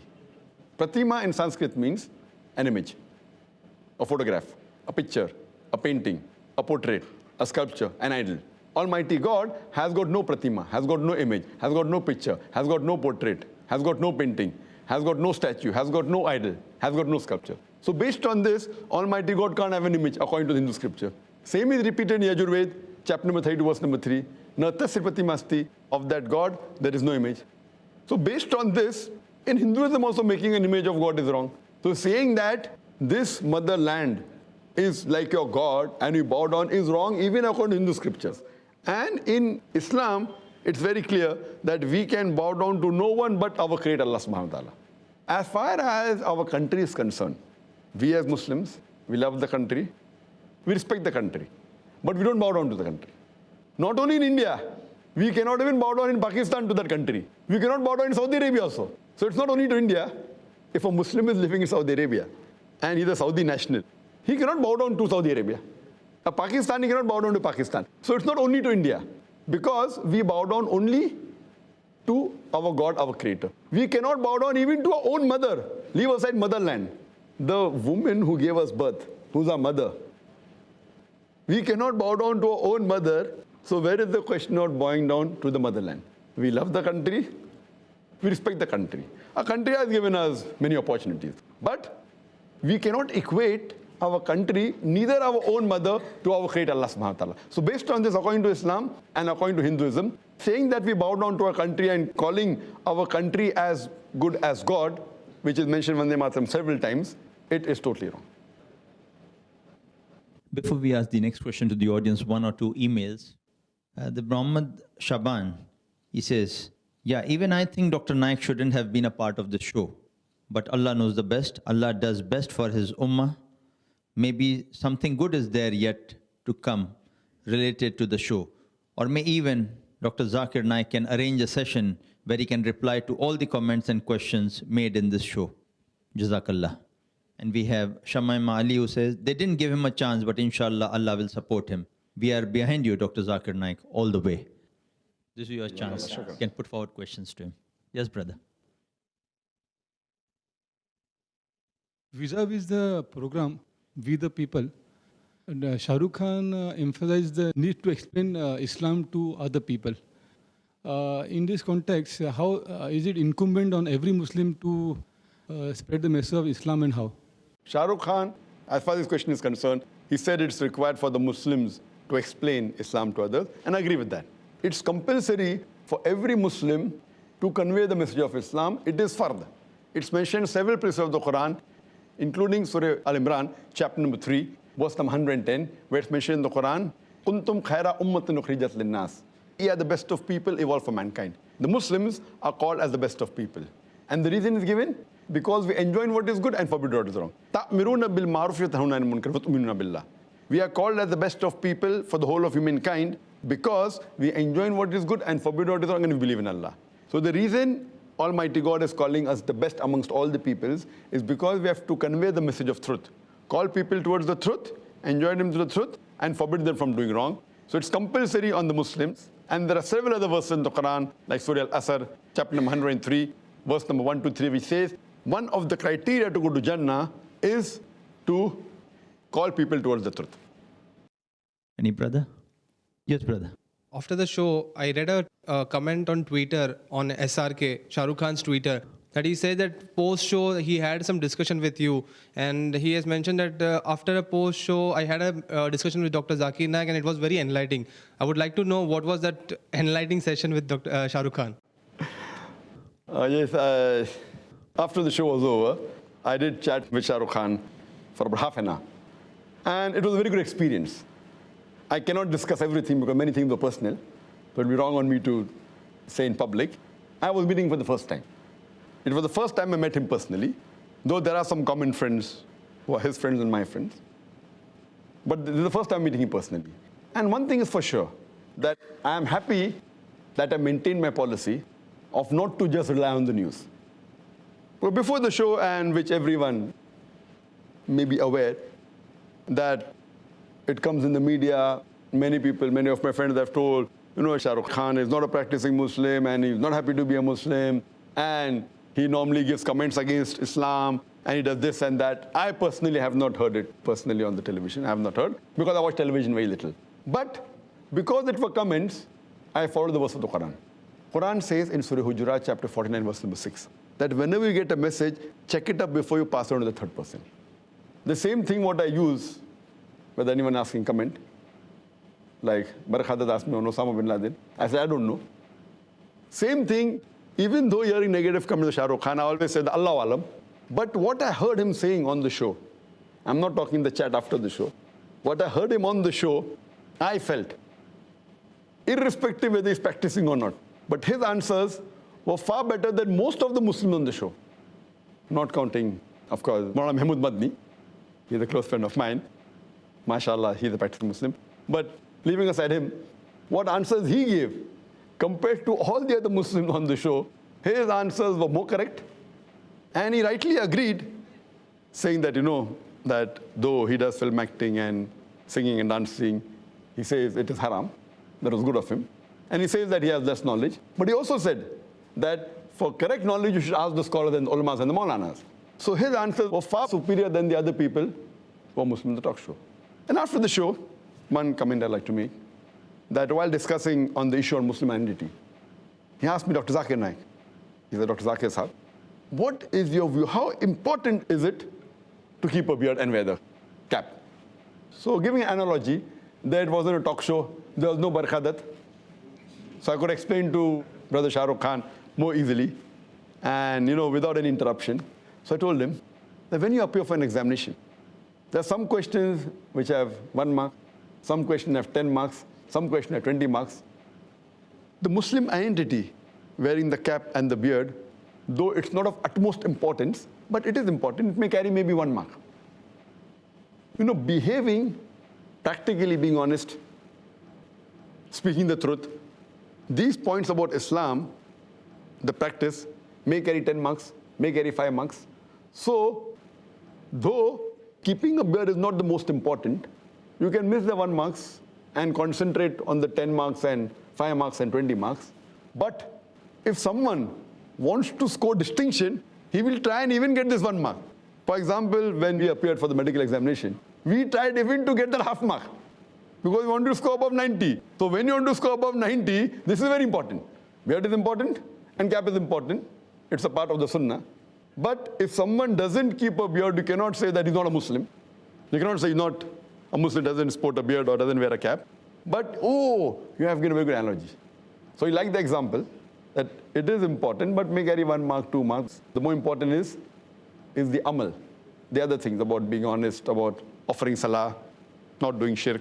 This is of more importance. And as I mentioned even in my answer to the talk show, that if a person does not keep a beard, it doesn't come in the 70 major sins.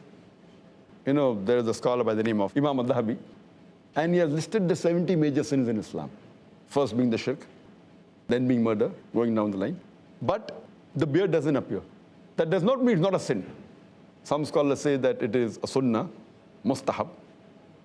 That's encouraging. Some scholars say that it is fard to keep a beard. But whatever it is, no one puts it in the major sin. Either it's a minor sin or it's a very important sunnah. So it's not part of the major sin. Hope that answers. That's a good clarification. May we have my brother put forward this question. May we have your name and profession, please? I'm Obed Khan. In that program on NDTV, Shah Rukh Khan had made a comment that for a Muslim, to look like a Muslim is not important, but to feel like a Muslim is important. I would like to hear your comment on that. To look like a Muslim, I would say, is not the most important. But to feel like a Muslim, again, feeling may be different as I gave the earlier answer. That being honest is more important than wearing a beard and wearing the cap. But being honest and wearing the cap and the beard is much better than only being honest without the beard. But a person who's proud to be a Muslim would always like to show that he's a Muslim. So if you're proud to be a Muslim, for example, when a person passes medical degree, he becomes a doctor. When he gets MBBS degree, And he puts a doctor in front of his name. Why? He's proud to be a doctor. The person who's proud to be a Muslim, he would be proud to show that he's a Muslim. And this is one of the labels that the Muslim has. That is wearing a beard and wearing a cap. From the answer. Two comments before I put forward questions you could ask. We have Shahjini Ibrahim Hassan Sidhi.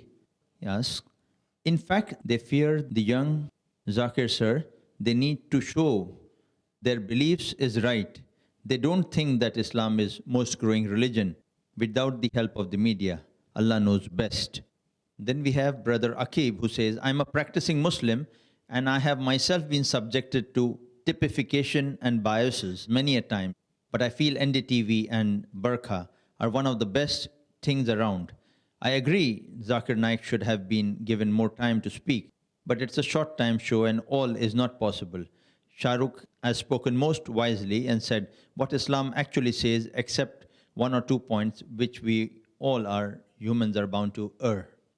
Kudos to NDTV and Burqa, but yeah, KK, Padamsi, VC, Jamia and Soha spoke their whims. As I said that what he spoke about Islam was far better than most of the other Muslims in the show. And but natural, the view that the people normally have, I don't know what he is or not, but when I spoke to him after the show and what I heard the answer in the show, and what I spoke after the show, at least what I experienced, at least he is not at all feeling apologetic to be a Muslim. He is happy to be a Muslim, unlike what people portray. So at least my opinion about him, good, I did not agree with the opinion of the others. I may be wrong, people may know him better than me, I've only met him once, but what I heard live on the talk show and what I had a discussion after the show, at least my opinion about him is that fine, he agrees he does something wrong, but he is proud to be a Muslim and he would love to learn more about Islam, and that is what is Islam always believes, that not to just hear what people say, but at least my opinion about him is that not what people talk about him. When I met him personally, he was a different person. Yes, brother. Yeah, welcome. Shah Rukh Khan again and again, but of late I've observed that that is what he says, that he is offering namaz and he plans to go for Hajj inshallah this year. Was it, I don't know, it's because of interaction with you or what has made him, Allah has given him hidayah to pray namaz. Now he is often tweeting that I'm going for namaz. And he says that this year I intend to go for Hajj inshallah ta'ala. May Allah give him good hidayah. I don't know, but I do know that there are common friends between him and me. And he has confessed with me that he has seen many of my DVDs. And I pray to Allah subhanahu wa ta'ala that may give hidayah to all of us and may get us closer to the truth of Islam. Yes, brother. Assalamu alaikum wa rahmatullah. Wa alaikum assalam wa barakatuh. Zakir bhai, in the show, Kabir Khan made a comment saying that, if a mother is wearing hijab and the daughter adopts this habit of the mother, then this is not free will. But if the mother is not wearing a hijab and the daughter adopts this habit of wearing a hijab, this is free will. Do you accept this definition of free will given by Kabir Khan? This definition will be applicable to some people, especially to Kabir Khan. Because Kabir Khan, he told that he was born in a Muslim family. I think maybe that is the reason he's calling himself a Muslim. Maybe he has no free will. If he had a free will, he would have said he's not a Muslim. So this definition does agree to him that he has not been given a free will. Therefore, though being born in a Muslim family, he calls himself a Muslim. So this definition does apply to him, and it feels that he had no free will to say he's not a non-Muslim, if I agree with it. As far as normally what we see, that there are many of the children who follow their parents. I do agree most of them do it by blind belief. If the father is a Hindu, the children are Hindu. If the parents are Muslim, the children are Muslim. If parents are Christian, the children are Christian. I do agree to a great extent that many do blind belief. But some of them question their parents. Some of them may do because it's part of religion. Some may do because it is part of culture. But many children, they question their parents. And after questioning their parents, they may get convinced what their parents are doing right, and they may continue.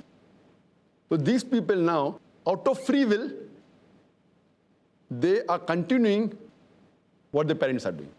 Some people question their parents, and they aren't convinced. And yet they continue doing it, maybe because of peer pressure, maybe because they're afraid that they cannot go against their parents. But on the other hand, some people who, when they question their parents and they aren't convinced, then they change their ideology and they change their behavior. So these people, again, out of free will, they're changing. So you can't say for sure that just because the mother is wearing a hijab, the daughter wears, that means no free will. And if mother doesn't wear hijab and then daughters wear, then it's free will. This is totally wrong. But even if I agree with Kabir, in the Islam Research Foundation, there are hundreds or maybe 1,000 girls who are not wearing hijab and their mothers don't wear hijab, but after coming to our foundation, hundreds and thousands of them, within few weeks or couple of months, they have started wearing hijab.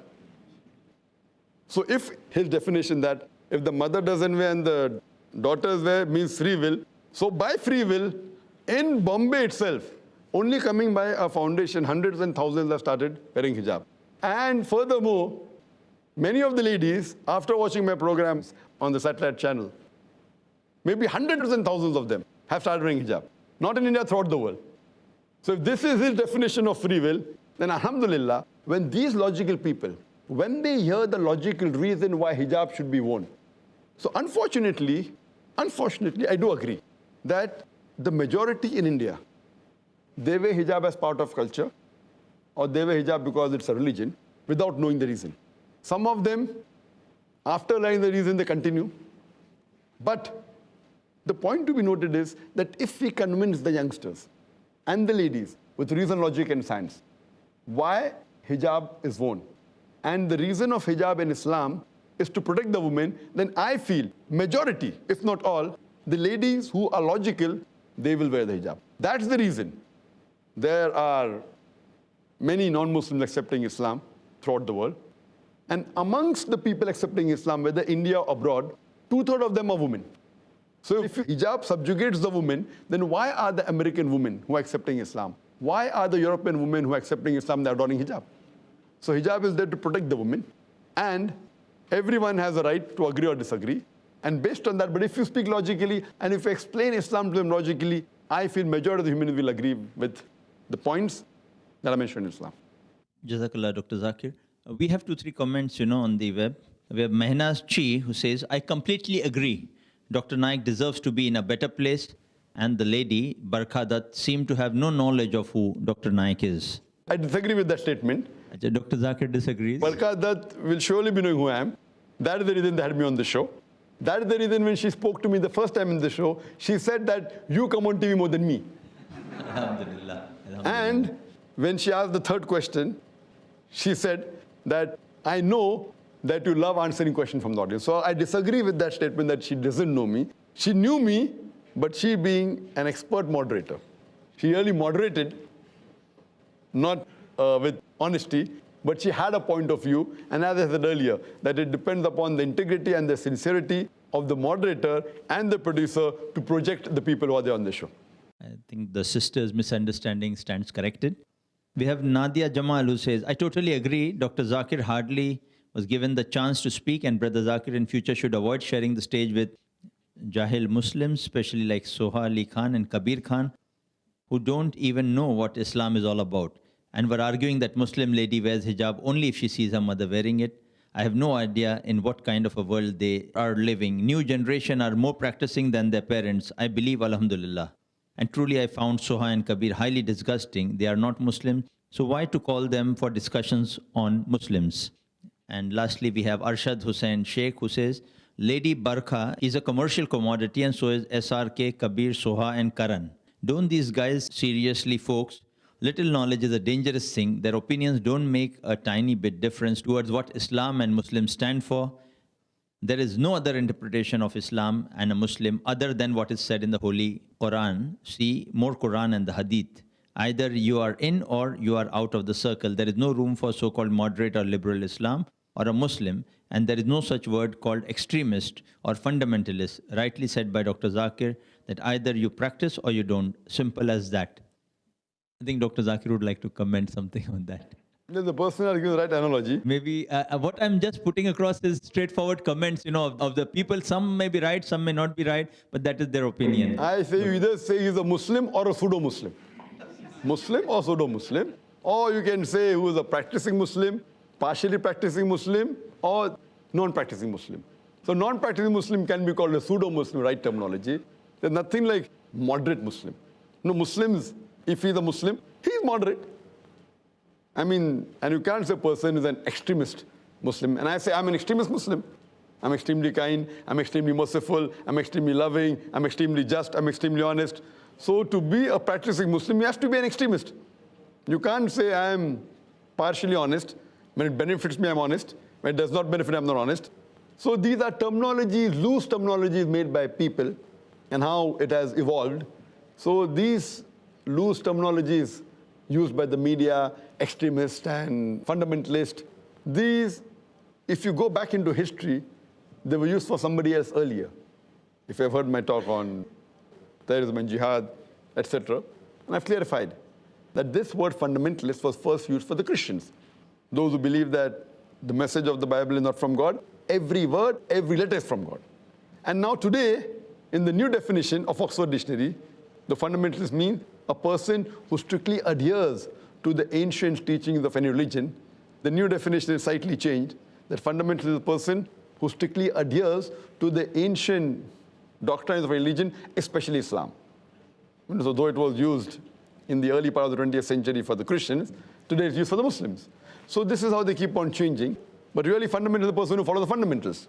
So if you have to be a good Muslim, you have to follow the fundamentals of Islam. If you have to be a good Hindu, you have to follow the fundamentals of Hinduism. If you have to be a good mathematician, you have to follow the fundamentals of mathematics. Jazakallah, brother Zakir. Any further questions from our brothers here? Yes, brother, we'll just ask. Then we'll come back on the front. Assalamu alaikum wa rahmatullah. Wa alaikum assalam wa rahmatullahi wa barakatuh. My name is Farhan and I'm a student. Kabir Khan alleged that the definition of Islam that you gave was too narrow. So I would like to know your comments on that. Like, does the definition of Islam, what you said, does it change or it remains the same? The brother asked that Kabir Khan said that definition of Islam is very narrow.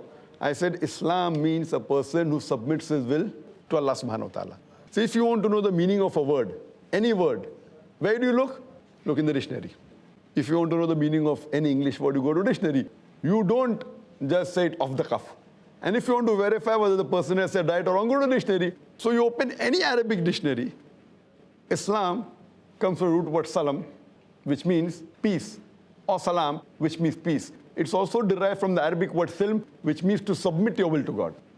Submit. So Islam actually means peace acquired by submitting your will to God. And anyone who submits his will to God is called as a Muslim. So this is an Arabic word. I don't know how much does Kabir Khan know about Arabic. So a person who does not know Arabic, you ask him the meaning of Arabic word, it is like the person said, you're asking a driver about the treatment of medical disease. I don't know how much Arabic does Kabir Khan know. And what right does he have to comment on Arabic word which he doesn't know? So this is how the media, a person doesn't know Arabic and you're asking him the meaning of an Arabic word. So what we realize that if you want to know, you go to the authentic sources. And the best definition to know about Muslim is go to the Quran.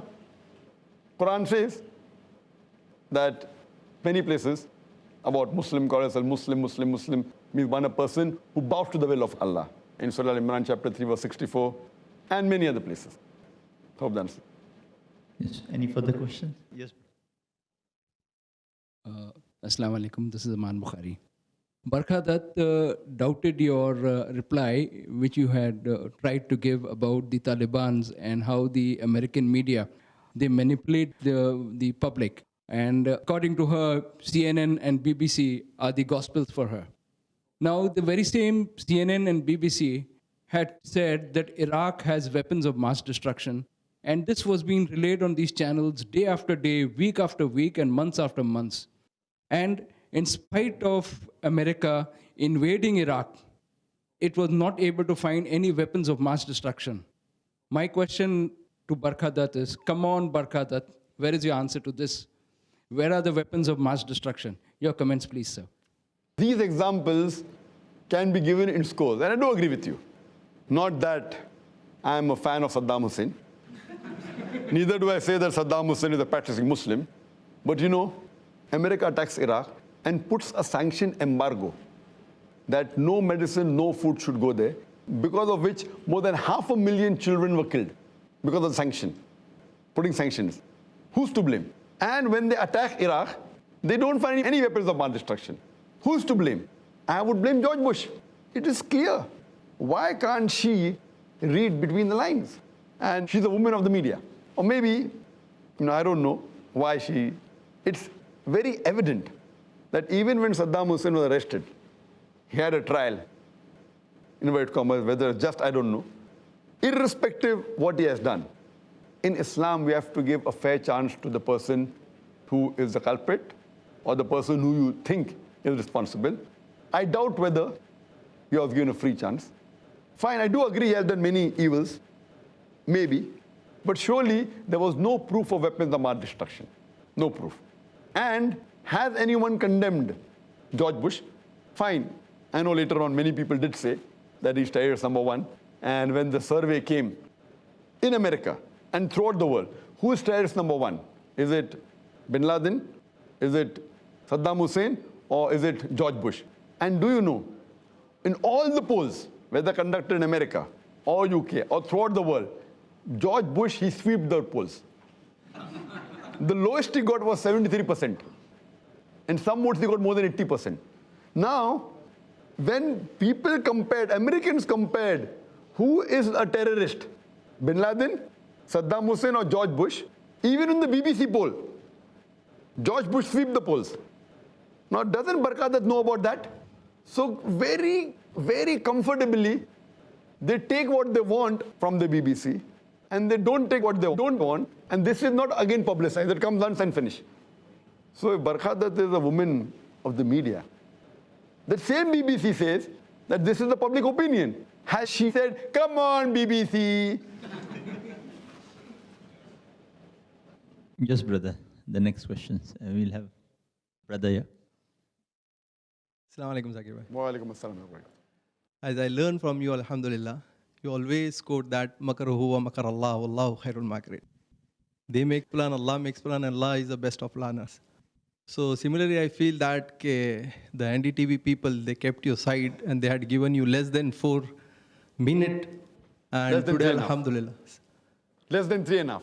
3.5. 3.5 minutes.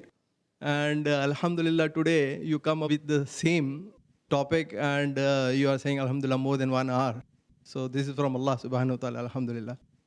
As I said that I am the bearded man, my father was not having a beard. MashaAllah.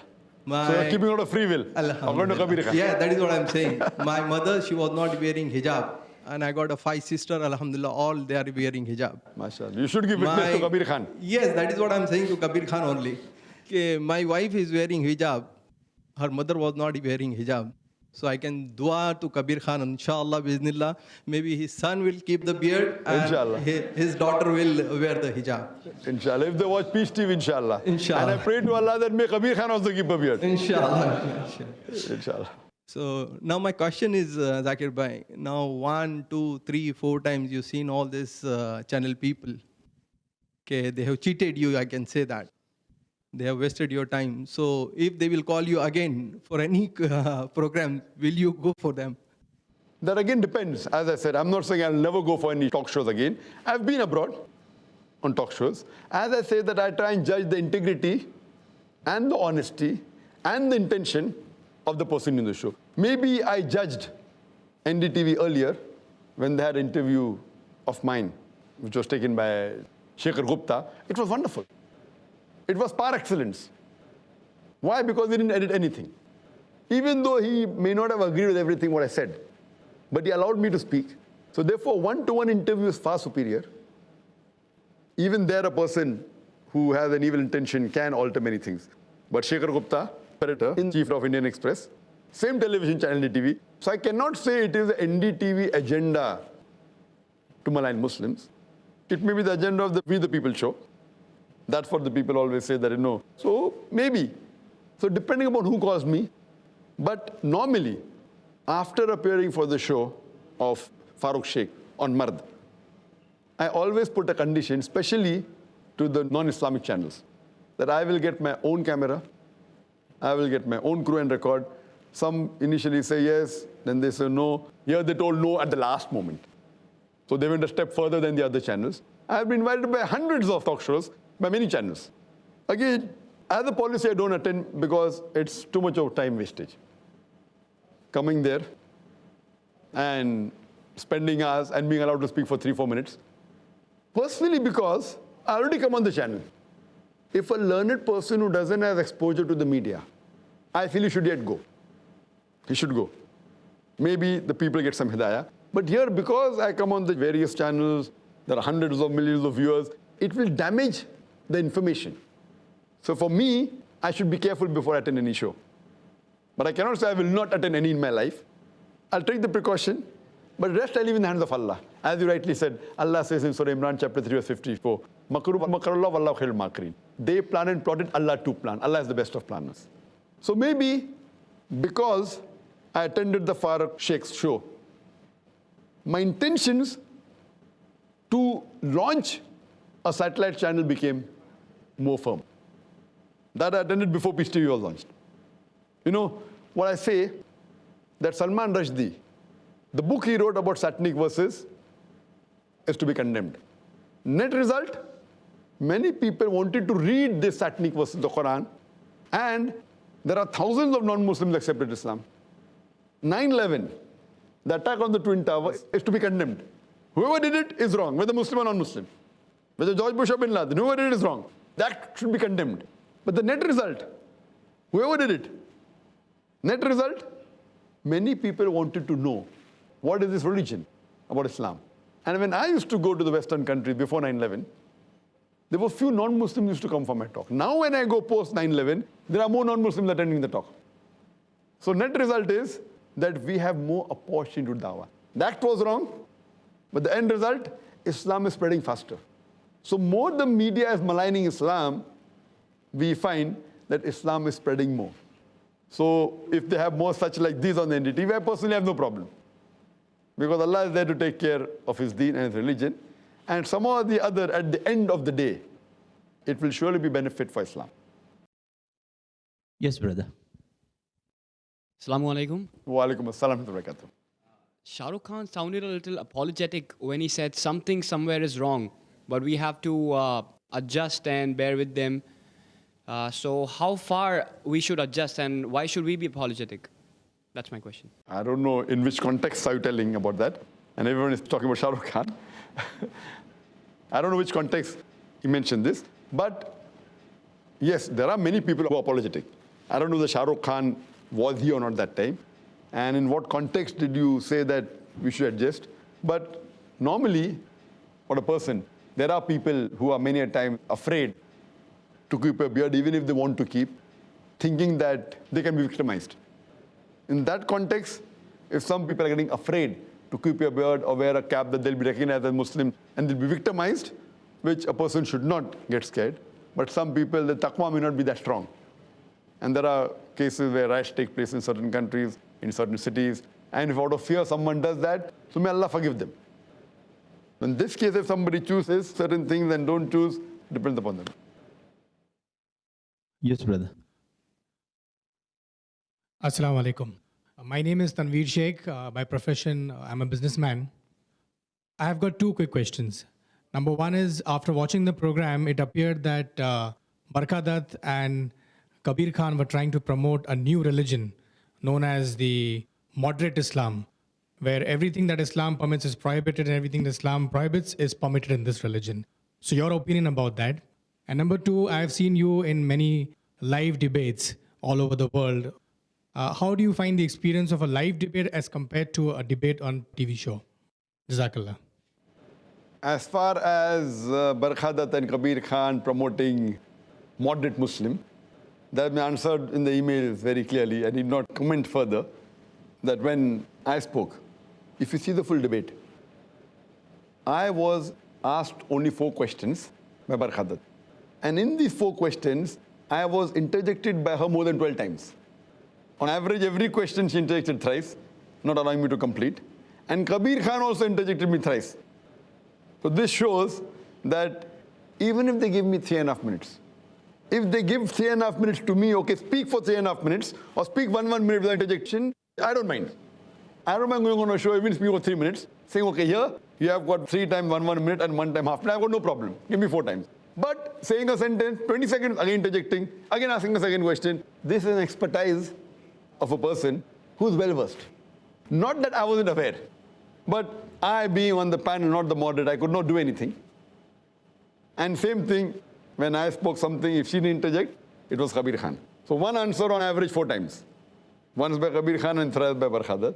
But irrespective of what it is, I did make my point clear that Muslim is a person who submits his will to God. It's not submitting the will to Kabir or to Barkha. It's submitting a will to God. What's the will of God? Read the Quran. And Quran says, Rasul, you have to go to the Hadith. So if you want to know what a true Muslim is, you have to read the Quran and follow the commandments. Go to the Hadith and read. That's it. And any scholar will say anything, if it matches with Quran and Sahih Hadith, you follow. What I say also has got no value in Islam. If what I say matches with the Quran and Sahih Hadith, you follow it. So even if Barkhadat says something about Islam, if it matches with Quran and Sahih Hadith, you follow. If it doesn't match it, you leave it aside. As far as the difference between a live debate conducted in public and the debate conducted in a TV show, the difference is that in a live debate, when we have a public debate, and you have seen many of the debates that I've taken part in, it's a normal format is given. Each of the 2 speakers is given equal amount of time to speak, whether it be half an hour each, or 50 minutes each, or 1 hour each, or both are given chances twice. And the role of the moderator is to see to it that each speaker sticks to the time. Even though the topic is given, the speaker can sway from the topic, that's his will. It is the audience who is the judge. And the role of the moderator is to keep the time and to see to it that the questions are given equally to both the speakers, both having different views. In a TV talk show, it is not like the one we have in the public. When you have a TV talk show, the moderator is here also supposed to be neutral, which is never the case. In a panel debate, the moderator normally is not neutral.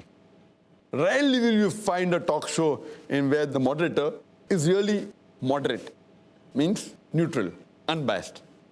Most of the time, depending upon the agenda of the moderator or of the producer, they can sway the debate.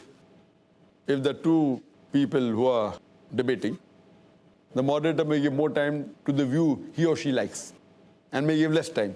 There is no timekeeping like the way we have in a public debate. In this context, that is more fair. This is unfair, where a lot depends on the moderator and even on the producer. If he does not like the view of the person who has won the debate, in the post-production, he can chop off his answers. In the live debate, you cannot. So if a live debate is recorded and shown on the channel, that is far better. Fine, even a live debate can be edited. But since both the parties have a recording, if someone tries to edit and show a wrong version, the other party also has a copy.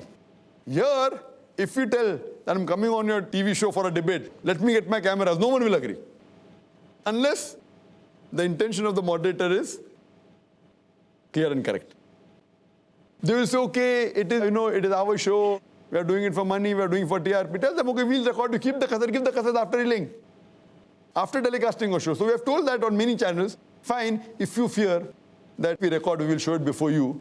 What you do, we'll record. You can keep your cassette, power cassette with you. Once you telecast the show, give our original back. They will never agree. Unless the intention of the moderator or the producer is nothing but showing the truth, he will allow you. But we have asked, in India, more than 100 times when I've been called for panel discussions, or for TV interviews, or for a panel debate, that let us get our cameras. Initially they may agree, but before the show backed out. So this shows the intention of the moderator. So therefore I prefer having a public debate in the public rather than on the TV show. We continue with comments from some of the websites, especially NDTV. There's Shazia Irshad says, and now we have more media distortions regarding Islam.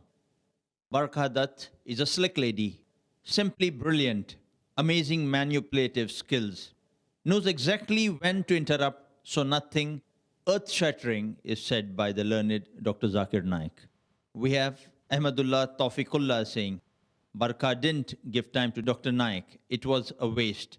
Whenever Dr. Naik started giving any references, She quickly came in between and stopped him. The show was all about promoting My Name is Khan, Qurban, and people standing against hijab. Mansoor Ashraf says, "This was the worst interview I have ever seen. The worst. NDTV has really got it terribly wrong. When you are talking about this issue, you bring SRK, Soha, who have no clue about Islam, and they clearly admitted that. And on the other hand, where is the logic in bringing Karan Johar? This leaves a really bad taste, but mashallah, Dr. Zakir gave his best in the limited time he was given." And lastly, we have Mona Hassan saying, "I'm very sad that Dr. Naik wasn't given much chance to speak and to say what the correct Islam is all about. Dr. Naik is doing a great job. There are so many millions and millions of people who are getting benefited by him. He inspires many." The question before all of us is, what's the reality behind TV talk shows? The positive, the negative, and the in-between. We throw open the floor for questions from our brothers in the audience. Anyone who'd like to question Dr. Zakir, most welcome. Yes, brother. Assalamu alaikum. My name is Mohammed. Actually, in the program, I noticed that many of the panelists, as well as the anchor, they used a term called lunatic fringe, have started to represent Islam. If they were referring it to the Muslim scholars and orators, isn't this a derogatory remark? And I would like to ask one more question, that not only in this program, but usually in the media, when these kind of celebrities, like cricketers or film stars, politicians, they say that being a good human being, humanity is the most important aspect of Islam. Whereas I think that Tawheed is more superior. So I would like you to comment on this, and I would like Dr. Naik to tell all the Muslims that which is the most important aspect as far as Islam is concerned. As far as the term lunatic fringe is concerned, in the talk show, as far as my memory goes, it was first used by Kabir Khan. And later on, it was used by other panelists, including Barkhadat.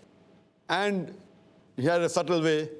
What he meant was that the so-called scholars of Islam, that's what he meant. And it was really hitting below the belt. And yes, if it had to be used for anyone, I would say that the Vice Chancellor of Jamia Millia, it can be used for him because he had distorted views about Islam. As far as what is the most important point of a Muslim, what is the most important thing for a Muslim, people normally say that it is human values. I don't disagree with it. A person should be a good human being to be a good Muslim. A person cannot be a good Muslim without being a good human being. He has to be a good human being. A human being is a subset of a good Muslim. Being a good human being is a subset of a good Muslim. And what is the most important thing of being a Muslim? As we said, the first pillar of Islam, that's Tawheed. That is believing in the oneness of Allah subhanahu wa ta'ala. That's also the most important thing of a good human being. Not only of a Muslim, even the most important thing for a good human being is to thank his Creator. So the most important thing for a human being and for a Muslim is to believe in the oneness of our Creator Allah subhanahu wa ta'ala and to worship Him and no one else. And the opposite, the biggest sin for a Muslim or a biggest sin for any human being is to worship somebody else besides Almighty God Allah subhanahu wa ta'ala or to associate partners with the Creator, Almighty God. Any brother here? Questions? Yes, brother. Assalamu alaikum. Wa alaikum assalam. My question is that you were telling about that 9/11 was an inside job at that time. Barkha interrupted you. How can you prove that 9/11 was an inside job? Brother, I never said that 9/11 was inside job. I said this is the view of the people. Some people believe that. So when Barkhadat asked me, when she asked me on Osama bin Laden, and she asked my views on Osama bin Laden, and I said that I cannot base my views on BBC and CNN, because that's what the Quran says. Whenever you get information, check it up before you pass it on to the third person. So if I have to base my views on BBC and CNN, I have to agree that Osama bin Laden was a terrorist.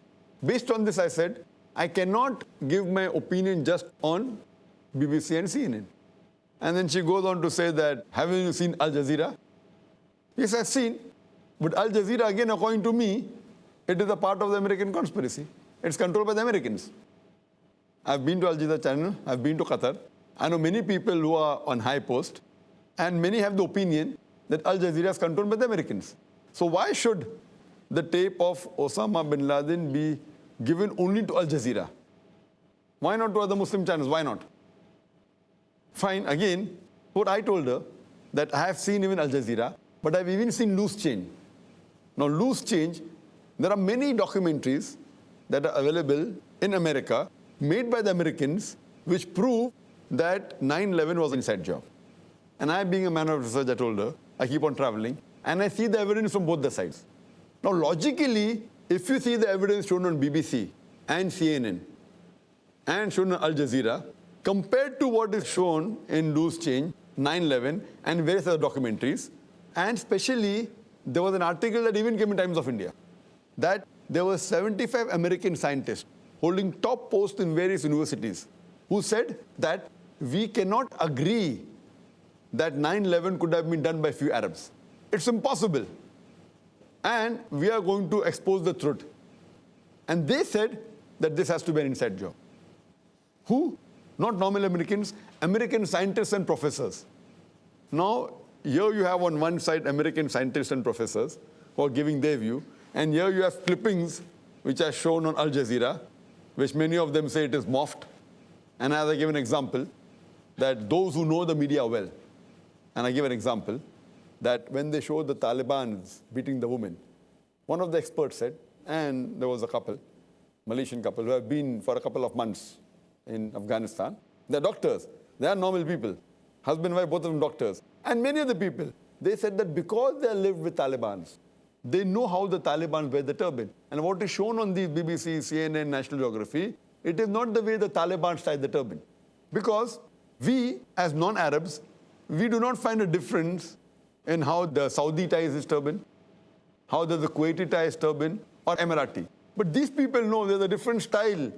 The Saudi Arab wears a turban, the Kuwaiti Arab wears a turban. First, it's the same. First, most of the Chinese look alike. But the Chinese know what is the difference between the different Chinese. And the same thing. Once it was asked to Yuan Ridley that what is your view about Al-Qaeda? Now, she was there, she lived with Taliban. She went to expose the Taliban. She went to expose the evil done by them. But when she goes to Afghanistan, she's arrested by the Taliban. And when she's arrested, she thinks now she's going to be slaughtered.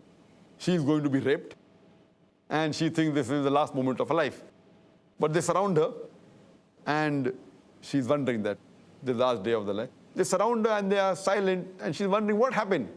Then after a lot of, maybe a couple of hours, there's a lady who comes and checks whether she has any weapon. She's so irritated that if you wanted me to know, she puts up her skirts and shows that she has nothing. And all the Taliban turn away. They look the other side. So she's saying that to destroy the Taliban, even if you send some undergarments by plane and drop it, they'll be destroyed. That means how modest they are. This is said by a British reporter who goes to Afghanistan. And later on, she realizes the way they treated her. Before she was released on one condition. They didn't force her. They said, you promise us that you'll read the Quran. So she said that once she's released, she'll read the Quran. Only on that condition they left her. They didn't demand anything. And when she was released, when the media asked her, what happened? And she said that they treated me like a guest. After that, she was boycotted from the media. So this shows how the media is biased. And I have spoken to Yuan Ridley personally. She's the reporter. So same way about the inside job. When you see these documentaries on 9/11 or Loose Change again is a documentary which gives various evidences why 9/11 was an inside job. And time will not permit me to give all details. If you see my video cassette, is terrorism a Muslim monopoly? And terrorism and jihad, I've spoken about this. Just to mention a few. They said that it's not possible that an aircraft, when it collides into the Twin Towers can crumble down. Immediately, the person who constructed the Twin Tower, he said, it's not possible that the fuel of the aeroplane can melt the iron bars of the Twin Towers. It requires more than 2,000 degrees. And that's not the degree of the fuel, 2,000 degrees centigrade. It's impossible. Immediately, within 2 days, the person who made the statement was sacked. Similarly, those who spoke against 9/11, the 75 scientists, even they were sent on a long holiday. They were sacked. So when America speaks about freedom of speech, why do they don't want anyone to speak against them? Furthermore, they say that if a plane is going to crash into the Twin Towers, surely it's not possible to swirl the plane with so much accuracy. And to say that a few people did training just for a couple of months, even pilots who are experienced for 20 years, for 30 years, it's impossible to turn a Boeing jet with such accuracy. Furthermore, they give evidence. How do they give evidence? That someone spoke from the phone, from the mobile, from the plane. So what they're saying in that loose change, that mobile companies are spending millions of dollars to let the waves reach at such a height that the plane is. Now, how is it possible that the mobile phone could be heard from such a level? And what they say, that the person who spoke on the mobile, he speaks to his mother, Mark Bingham. So he tells his mother that I am Mark Bingham speaking. I am Mark Bingham speaking. Now, if I speak to my mother, I'll say I'm Zakir speaking. I'll say I'm Zakir Naik speaking. So no son will tell the surname to his mother. So this shows that that was again a gimmick or a planted evidence. I'm Mark Bingham speaking, and the whole plane is being sabotaged and we are being taken as hostage. So this shows that this was a sabotage. And furthermore, one of the air hostesses saying, oh, there are buildings, there is water. All the air hostesses know that building and water is there. So these evidence is shown. And furthermore, the plane that crashed into the Pentagon, they say that the CIA is so much well informed that even a bird cannot fly over the Pentagon. And imagine a plane comes and crashes into it. And the crater that was created by that plane was round. If a plane crashes into the Pentagon, besides the body of the plane, even the wings will make some dent in the building. There was no evidence of any wings found outside the Pentagon. So it can be a torpedo which was sent. And several such evidences. You can give a lecture on that. I don't intend doing that. So based on this, I say that the evidence shown in loose chain are far superior than what is shown on BBC and CNN. Yet, I'm not saying inside job. I said there are possibilities. Same with Bin Laden. I don't say that Bin Laden is not a terrorist. I said, I don't know. I don't say he's a terrorist, neither do I say he's a saint. I'm being neutral. Seeing the evidence on both the sides, Allahu Alam. But the evidence shown on the other side is far superior, far more logical. 75 scientists speaking, they're non-Muslims, they're Americans. Why should they speak against the government? Why should they speak in favor of Muslims? Do you think somebody has bribed them?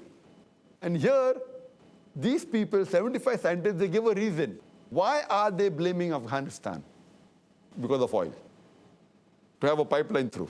So they're giving reasons. She says it's a conspiracy theory. I said all conspiracy theories are not conspiracy. It can either be a fact or a theory. So when she says such things, a conspiracy theory, which we have heard of it a lot, we have to hear it. And then let our intelligence judge which of the two is correct. If I have to give more weightage, I would give more weightage to the theory of inside job. Yet I'm calling it a theory, I'm calling it a fact. I'm saying it's a theory yet. Out of the two, that carries more weight, it's more logical, it's more scientific, it's more appealing. It exposes the media. But that wasn't given much of highlight because these media are being controlled by the governments. They are being controlled by vested interest people. So that is the reason I say that media can be very dangerous. And I've discussed in detail in my talk, Media and Islam, War or Peace. Hope that answers the question. And Jazakallah, Dr. Zakir. A few questions and comments from the websites. We have Roxana Parveen asking, as a world-renowned scholar, Dr. Zakir should have put certain conditions before the show. He has his own and best reputation among them. I think he's already answered that, but she says, further comment, without certain conditions, he could have just sent his son, would have been the youngest, yet most knowledgeable and more than sufficient person alone. Inshallah. I think we take that as already answered. We have Ajmal Rashid who says, okay, Arup, you're right. Be that person of any religion, terrorism should be condemned in all forms. But please tell me why the specific term Muslim terrorist is used and not Hindu terrorist or Christian terrorist or Zionist terrorist. This was the issue of debate that day. Stereotype. Zakir started with the same topic when he was interrupted. one more thing I want to add. I'm not supporting the term Hindu terrorist. I'm just saying Muslim terrorist terminology should be stopped too. Arif Muhammad says, and this debate was only to promote NDTV and nothing else. And indirectly, Barkha's so-called best journalist never allowed Zakir Naik to speak. In fact, he was speaking sense amongst all the nonsense people sitting there. Syed Ahmad says, Zakir Naik has never defended Taliban and Al-Qaeda. Rather, he said he is not sure who is behind that until he gets the truth. On the note, we throw the floor open for questions from the audience. Any brother here? Yes, brother. Assalamu alaikum. Walaikum assalam wa rahmatullahi wa barakatuh. I mean, during the show, a need was raised, like there should be a representative or a leader who can speak on behalf of Muslims. So how would you address this requirement? Jazakallah. Yes, of course, I do agree. There should be a spokesman on behalf of the Muslims, on behalf of Islam, but that spokesperson should have knowledge of Islam, should have knowledge of Quran and Sahih Hadith, and besides having knowledge of Quran and Sahih Hadith, should also have knowledge of the media. As the Quran rightly says, that Allah says in the Quran, in Surah Nahl, chapter 16, verse 43, and Surah Anbiya, chapter number 21, verse number 7, فَاسْأَلُوا أَهْلِ الذِّكْرِ إِن كُنتُمْ لَا تَعْلَمُونَ. If you don't know, ask the person who's knowledgeable. So we should have a spokesperson who has knowledge on Quran and Sahih Hadith, and should also have knowledge of the media. Because when he's coming on the media, he should know how the media can twist his words. So we should have a right person who has knowledge of both, so that he can present the media, and this is the only way how the misconceptions about Islam from the media can be removed. Yes. Any brother?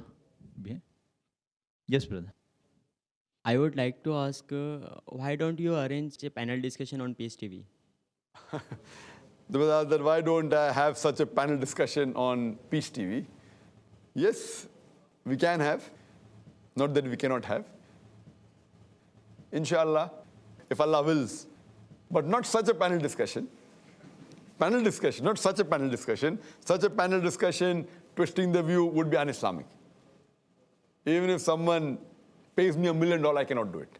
I'm not here to earn money. Such a panel discussion I can't have. Yes, but panel discussions, and we do have. We have had many discussions, group discussion we call, same as panel discussion, of scholars on the Peace TV English, also Peace TV Urdu. But we had very few times that a panel discussion along with audience. This is one of the few ones that we have. But normally when we have a panel discussion, we have a moderator who is, mashallah, honest, and sees to it that he gives that opportunity without cutting the view of any particular panelist. We have had several. I think it's called, in the Peace TV English, Islam Under Microscope. And in Peace TV Urdu, it's called as Ilmi Guftugu. Hope that answers the question. Jazakallah. A few comments from the website. FRK says, Barkadat has not given enough chance to Dr. Zakir Naik to speak. Instead, she was asking more to those people with Shah Rukh Khan, Sohaili, Kabir Khan, who know nothing about Islam and presenting the wrong picture to all Muslims for their financial gains. We have Shumaila Siddiqui who says, a useless show. Barkha did unfair. This show was more for the publicity of My Name is Khan. It was just the wastage of the precious time of Dr. Zakir. Dr. Zakir should not attend such type of shows. They do not suit him. He is, mashallah, a great daya. He should not waste his time on such useless shows. May Allah protect Dr. Zakir from the enemies. Ameen. Ali says, they barely gave Dr. Zakir any time to explain facts on Islam, the most knowledgeable of the panelists, with the least amount of airtime to discuss Hindi films stereotyping Muslims. It was obvious they were not interested in learning how true Islam operates. I must commend Dr. Naik on the level of patience he displayed, as some of the panelists tried to give us a watered-down version of Islam, and Barkha that it was totally crap and biased attitude. Lastly, Irfan Jamal, he says, well, after a long sleep, I'm just reading all the comments from where I left yesterday night. I feel that Dr. Naik did make up his point in the very minute time which he got. He quoted the right verses at the right time. We continue on the discussion. TV talk shows. We are discussing This last TV talk show, Dr. Zakir was on air 2 weeks back on NDTV, We the People program, dealing with stereotyping of Muslims and Muslim identity. May we have our next questions from the audience? Yes, brother. Assalamu alaikum. Wa alaikum assalam wa rahmatullah. During the show, Sohali Khan had said that she had read the Bible and parts of the Quran and Bhagavad Gita. And then she said that Islam is something between her and Allah. So I just wanted to ask you whether you agree with her view or... As far as the statement that Islam is between her and Allah, that Islam is the personal thing between the human being and Allah, that definition per se is correct. It is personal. It is a personal relationship. But if suppose a person says that they belong to one particular religion, and if they don't follow the rules and regulations of religion and yet say that they are belonging to that religion, that's the problem. So someone has a personal relationship with Almighty God, that's correct. But to say that I am a Muslim and then I don't follow the rules of Quran and Sahih Hadith, this is hypocrisy. So then I said, say, okay, it's personal. It's my personal relationship, but I'm not a Muslim. To say I'm a Muslim means I submit my will to God. The will of God is mentioned in the Quran. The Quran says, Atiullah wa atiur Rasul, obey Allah and obey the Messenger. So it is hypocritical. But the statement, it is personal, that is right. But to say it is personal and then say I'm a Muslim, or then say I'm a Christian and don't follow the teachings of the Bible. You say I'm a Hindu and don't follow the teachings of Hinduism, of the Vedas, that is hypocrisy. Similarly, if a person says he's a Muslim and doesn't follow the teachings of the Quran and the sayings of the Prophet, then he should not say he's a Muslim. He says, fine, I'm proud to be a non-Muslim. It's not a problem. A few comments from the website again. We have Brother Muhammad Tawqir who says, Barkadat, the whole world could make out how unwilling you were to give Dr. Zakir Naik a chance to speak. You termed the show as being Muslims in today's India and allow the so-called stars of Bollywood to speak. Was it a show of reviewing movies? And are they as important topics concerning Indian Muslims? Barkat, to hell with you, you have lost all the credibility. Dr. Zakir Naik and Madni Saab should have been given more time to speak and make others sit and listen. Then you all could have understood what Islam is all about and not the way the so-called Badshah had to explain. A disgusting show. NDTV has to apologize to both Dr. Naik and Madni Saab for inviting them and not giving a chance to them to speak. Muhammad Adil says, why the hell you invite a person like Dr. Zakir Naik and then in front of the whole world clearly do not allow him to complete his point? You think that with this, the practicing Muslims will support the film stars? We know the reality, alhamdulillah. Just don't unnecessarily fool the public by showing such nonsense where every XYZ starts defining Islam and the real scholars are called but not given the due time to put their views. SK says, Team NDTV, it feels very, very sorry you wasted Dr. Zakir Naik's precious time. And honestly, Barka, were you really interested to know what the Muslim identity is all about? Or were you looking out for glamour goodies? The way you were busy with glamour people out there, it seemed as if asking the sweeper to do the heart surgery, a complete waste. Rizwan Basha says, as expected, when Dr. Naik was trying to say something, Barka said, I will come back to you, Zakir, but never got back on that particular discussion. And lastly, a question for Dr. Zakir. Zakir Naik, he is tuned to provide an explanatory answer on every single occasion. In the discussions like these, you get a focus time of about 15 to 30 seconds. If you first give an analogy and try to explain the real thing, by then the discussion moderator will cut you short, even before the analogy is complete. What remains in the audience will be the half-told analogy. In this fast food kind of situation, the answers have to be very quick. If it is not possible, then don't take part in this. That would be the best situation. It will be a complete waste of time of people like Dr. Zakir. His time is better spent in some other work than taking part here. If you look at Shah Rukh, he seems to be a master of these kind of discussions. He has 2-sentence answers for almost every question that is posed. If at all something can be done, then IRF will inshallah put some effort on coming up with 2-sentence answers, and then it will be worth a discussion to watch.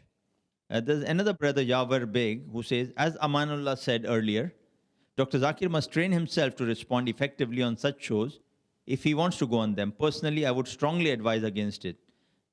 There is a difference between speaking on a TV channel your own and speaking in someone else's show. I would strongly advise staying away from controversial issues as they tend to bog you down, as happened.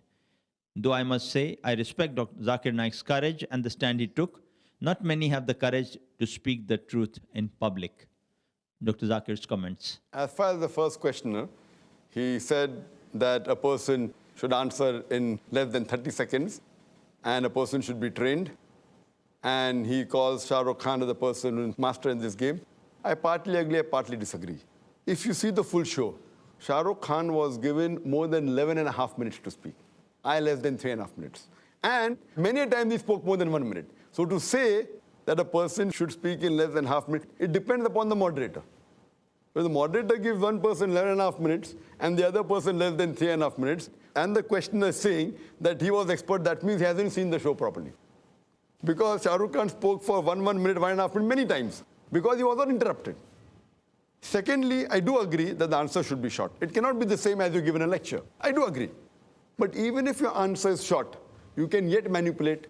And I gave a simple example that if someone asked me that what are your views about the policies of George Bush? And if I say the policies of George Bush are not good, they will chop off the knot and say that the policies of George Bush are good. So if you cut the knot, it becomes policies are good. So this statement, the policies of George Bush are not good, is hardly 10 seconds. Even that can be chopped. So the person who's giving the comment, I think, is not an expert in the media. I do agree it should be short. But if the intention of the moderator and the intention of the producer are not correct, are not honest, and if they're evil, I'm telling, even if you get the best expert, and since I'm a man of the media, if a best expert comes in front of me, and if I want to put him down by having evil intentions, which I will never do, but if just to show, you get me anyone. I will be the moderator, I will do the post-production, I will make him say what he does not believe also. It's very easy. I know this because I'm a man of the media. Not only do I give talks, I know post-production, I know handling the camera, I do editing, mashallah. I know what can be done. So what this person is saying is partly correct. But then for a person to say that a person should be trained and then come, the best trained person, if he comes for a TV talk show like this, and if the moderator has evil intention, and if the producer has evil intention, I should say he should not go on the show. So to say that IRF should come with 1-line answers, we already have that on the internet. We have few-second answers, we have got few minutes, we have got lectures of 1 hour. But a person with evil intention, if he's the moderator, or she's the moderator, or the producers, it's best not to go on such a show, or to have your own cameras recording it, or if such thing happens, as we received emails from hundreds of the viewers, expose them. So this what we are doing today is exposing the truth. Exposing what happens behind a talk show. Everything what you see on the channel may not be the reality. Jazakallah, Dr. Zakir, for that candid comment. May we have some more queries from the audience? Yes, brother. Assalamu alaikum wa rahmatullah. Wa alaikum assalam. Brother, Soha made a comment on the show saying that majority of the Muslims are represented by the so-called moderate Muslims who are not practicing. And Brother Najib also added that they comprise of almost 99% of them. So how important is the majority? And do you think that it really reflects or is responsible for what Islam actually is? I disagree with the comments made by Soh Ali Khan and by Kabir Khan say 99% not practicing. Yes, he may be. If he says he is one of them, I've got no problem. But to say 99% are not practicing, I totally disagree. On the other hand, there may be many who are not practicing.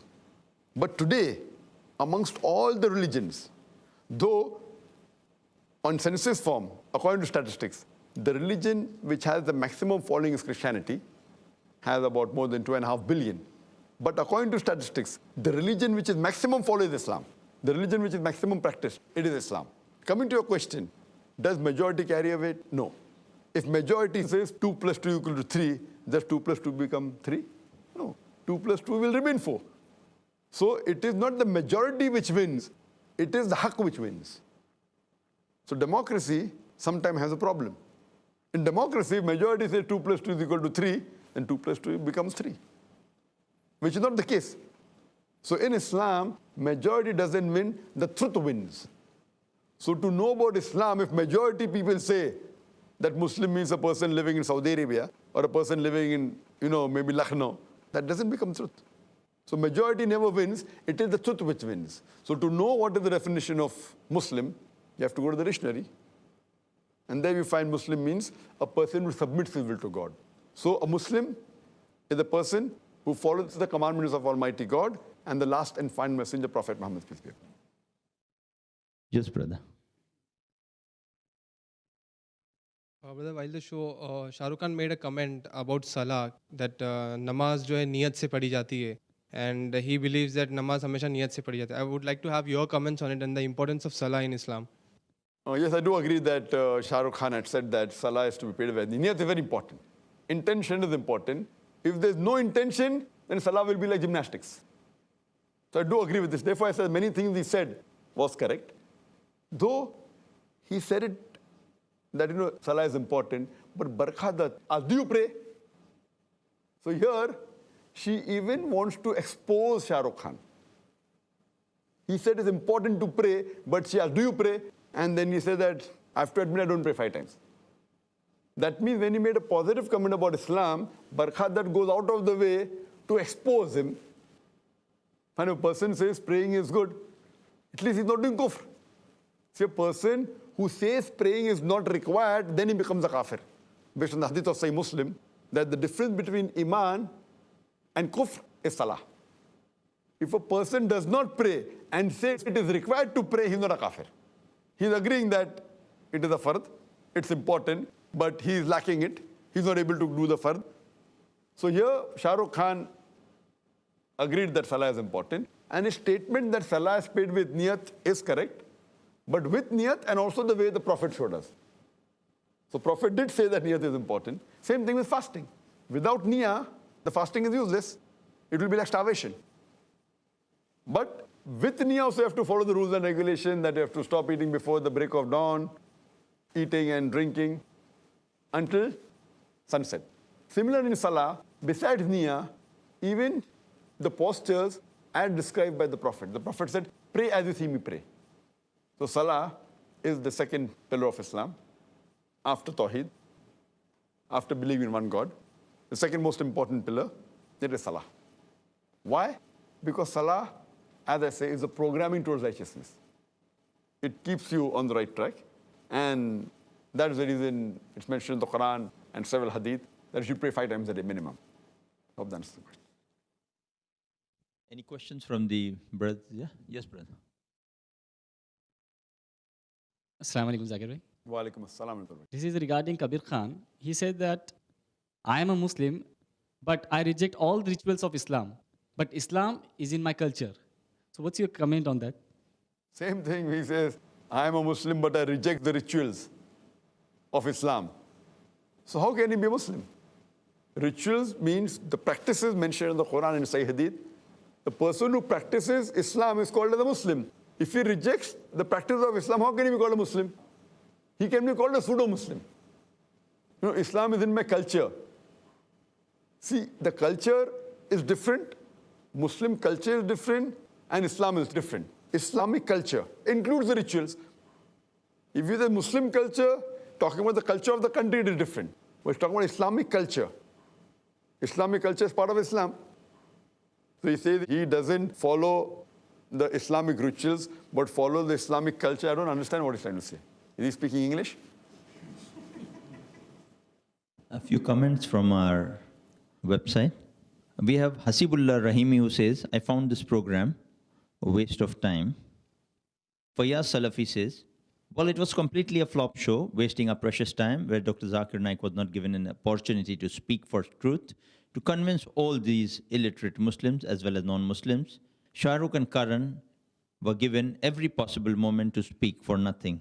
Faria Wani says the show was more about Shah Rukh, Karan, rather than Islam. That's funny. You ask about Islam to someone who himself says, I don't have much knowledge about Islam. Noreen Fatima says, I didn't like this program. It was nothing but a waste of time. Duration of the program was very limited. Plus, they invited too many guests. Barkha didn't give chance to Dr. Zakir. Think this program was to discuss movies, not Islam. I don't understand why these so-called liberal Muslims don't simply accept that they don't have courage to practice Islam. They are interested in worldly benefits only. And lastly, Ikra Chuktai says, what a waste of time. Barkha was really not interested in knowing about the Muslim identity. All she was busy was in cutting off Dr. Zakir Naik's comments and not letting him complete his point of view. How sad to see people with so much knowledge and education are still illiterate when it comes to seeking the knowledge of Islam. They are so very confused and very bad listeners. On this, may we have some comments or questions from the audience? Yes, brother. Assalamu alaikum. Walaikum assalam. In this present scenario, as we see that there is so much of media deceiving, and every day there is new channel that which is coming up by the non-Muslims, and they give a biased news. So how important it is for the Muslims to start their own news channels, and what steps is Peace TV and Dr. Zakir personally is taking to start a news channel? Please comment. I do agree with you that in the present scenario, having a news channel is very important. But you say, what are the Muslims doing for news channels? There are many Muslims which have news channels, but they aren't Islamic channels. There are many Muslims who own news channels, but maybe they may be towing the same lines as the non-Muslims, trying to get a higher TRP, trying to present what is wanted by the people, rather than presenting the truth. So we have very few or hardly any news channel which would present the truth even if it would hurt them. A person who presents the truth, as long as it doesn't hurt them, is an average person. A person who presents falsehood for the benefit is a person who's not a good person. But the right person and the bold person, the truthful person is that which will present the truth even if it hurts the channel.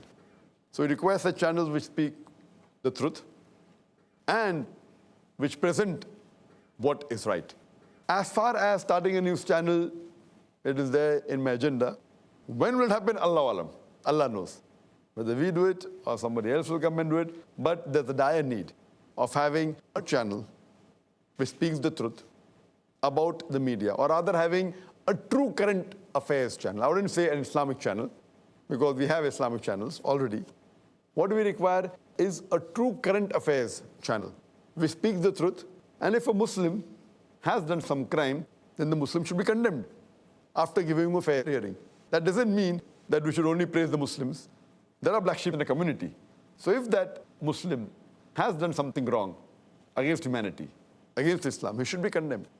But at the same time, we should expose those people who are trying to tarnish the image of Islam. Allah knows best when and how soon would this channel come up. But we pray to Allah subhanahu wa ta'ala that may He help the world have a true, unbiased news channel so that the world will come to know what is actually happening rather than show the things which will benefit a few people. Our audience would, I'm sure, be interested in this critical comment, criticizing Dr. Zakir for going on this TV talk show, is Dr. Javed Iqbal Bhatt. He writes in a newspaper article on the topic, The Problem of Being Naik. He says, Dr. Zakir's approach to debates and discussions is not only harmful to him, but also to his avid followers. Of all the errors made by the eminent Islamic scholar, Dr. Zakir Naik, none is perhaps more embarrassing. Some tend to replace embarrassing with serious. That his rash decision to enter into a studio of the NDTV. Even the little which he expressed was edited, broken, and clipped to fit in with the scheme of We the People. Sandwiched between a temptingly clad Soha Ali Khan and a vice-chancellor of the Jamia Millia Islamia, he was a piteous picture. The chapter this was that heartthrob, with phenomenal memory, ended up loosening the screws of his millions of fans. Next time you tune into Peace TV, a cornered Zakir of the NDTV would flash in the mind. It was a serious error of judgment because he was pathetically unprepared. He seemed to have entered to deliver a sermon. A sermon is different from a debate. When everything else is snapped away, a sermon is a monologue. One person is permitted to speak without interruption. And similar comments from Dr. Javed. We would like Dr. Zakir to throw more light on this critic. This is a comment that was earlier given in Amanullah, somewhat similar, but in a more lighter vein than Dr. Javed, that, you should be more prepared, etc. I'm a man of the media, and giving talks, having lectures, having debates is my profession, and I've trained many people.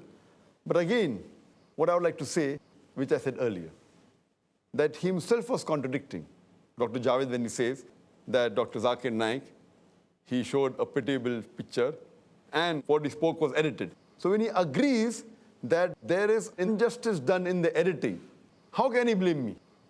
So what he should have said, that Dr. Zakir Naik did not realize that he would be edited or something like that would be much better. When he realized that these things are going to be edited, even if we get an expert, as I said earlier, even if we get an expert who's well-versed in answering, if the intention of the moderator and the producer is evil and unjust and dishonest, the expert also cannot do anything. So the reason we appear, as I said, we didn't realize that the producer of the show, I don't know who it is, and the moderator would go to such limits in editing and not giving an opportunity for me to speak. Based on this, as is the policy that I have, as far as the viewers are concerned, I thought that would be the case. I thought. But when I downloaded the views of the fans, as I mentioned earlier, I thought what Dr. Javed thought, that maybe, the people would feel very sad. But when I downloaded the views of the people from the website of NDTV, Facebook, and the other websites, I realized that 2/3 were in my favor. It was rather exposing Barkhadat. And what you're reading now, everything is there. It's not only the positive ones are being said, even the negative ones are being said. So more than 2/3 have either realized, or maybe these are the people who know the media well and realize it wasn't given. And there were some who appreciated her, the way she handled, not knowing the scenario. So what I say, that those people, whenever they see any TV talk show, they should realize that talk shows per se, they are manipulative. What they do, that they either get a person who has less knowledge on that subject. So if it's the topic on Islam, they get a person who has no knowledge about Islam, and then he does the job. The moderator need not use the skills. Or on the other hand, they get a person who's famous, and they cut him down, don't give a proper chance, like what Barkhadat did. Besides all these comments, besides interjecting me for more than 12 times, there is a way how a moderator knows when is the best time to ask a person. If you realized, when she started the show, she first asked Shah Rukh Khan a question. Then she kept on asking other people. She asked me second last or third last. Why? Because in the beginning of the show, the later you ask the person, the better it is. But when she ended the show, and she said, now we'll have the final comments from the panelist, the first person she asked was me. Why? Because the first person you ask, his remarks would remain the least in the mind of the audience. So these things are well known by us, but we cannot do anything. And that's the reason I think Javed Iqbal was impressed by Barkhadat. And that's how he hit in these comments. And even in that last final comment, she asked me a comment, and I go to make a point that the Muslims should know how to answer the media. And I said that if we notice the incidents recently that came last month about the bomb blast that took place in Pune in German bakery, where about 9 people were killed. It came as headlines. And suspect Muslims. Suspect, mind you. And the same day, the Maoists, they killed 16 policemen. Proven by Maoists, no suspect. It either comes as news breeze or it comes on the front page below. Immediately Barkadat interjected, no, even that came as headline. And she passed on, without allowing me to complain. She knew very well the point was so strong, so strong. Even if it came on the front page, in most of the paper, including Times of India, the headline was, 9 people killed in German bakery in Pune, suspects Muslims. Below in the front page, Maoists killed 16 policemen. Now, planning to kill 1 policeman is a bigger news than general innocent 9 citizens of India being killed. Killing 1 policeman who is supposed to uphold the law in the country is a bigger news than killing general pedestrians on the street. 9. And that also here, the person who has done that is known, confirmed. The news article is small. The German bakery, both are terrorist attacks. So she didn't allow me to complete, knowing very well that this point is very strong. No, even that came as headline, finished. So does it mean that she's asking me and she's not allowing me to complete? So just because I made a very strong point, she cuts me down. And then immediately to help her, you have Kabir Khan interjecting. So that means she didn't allow me to give the final comments. I spoke for less than 17 seconds. So as I told you, the steering wheel is in the hands of the moderator. So here, but people realized many a time. So for intelligent people who know the media, we can really see behind the scenes. But for general layman who are unaware of the media, so I think Javed Iqbal may not be well versed with the media.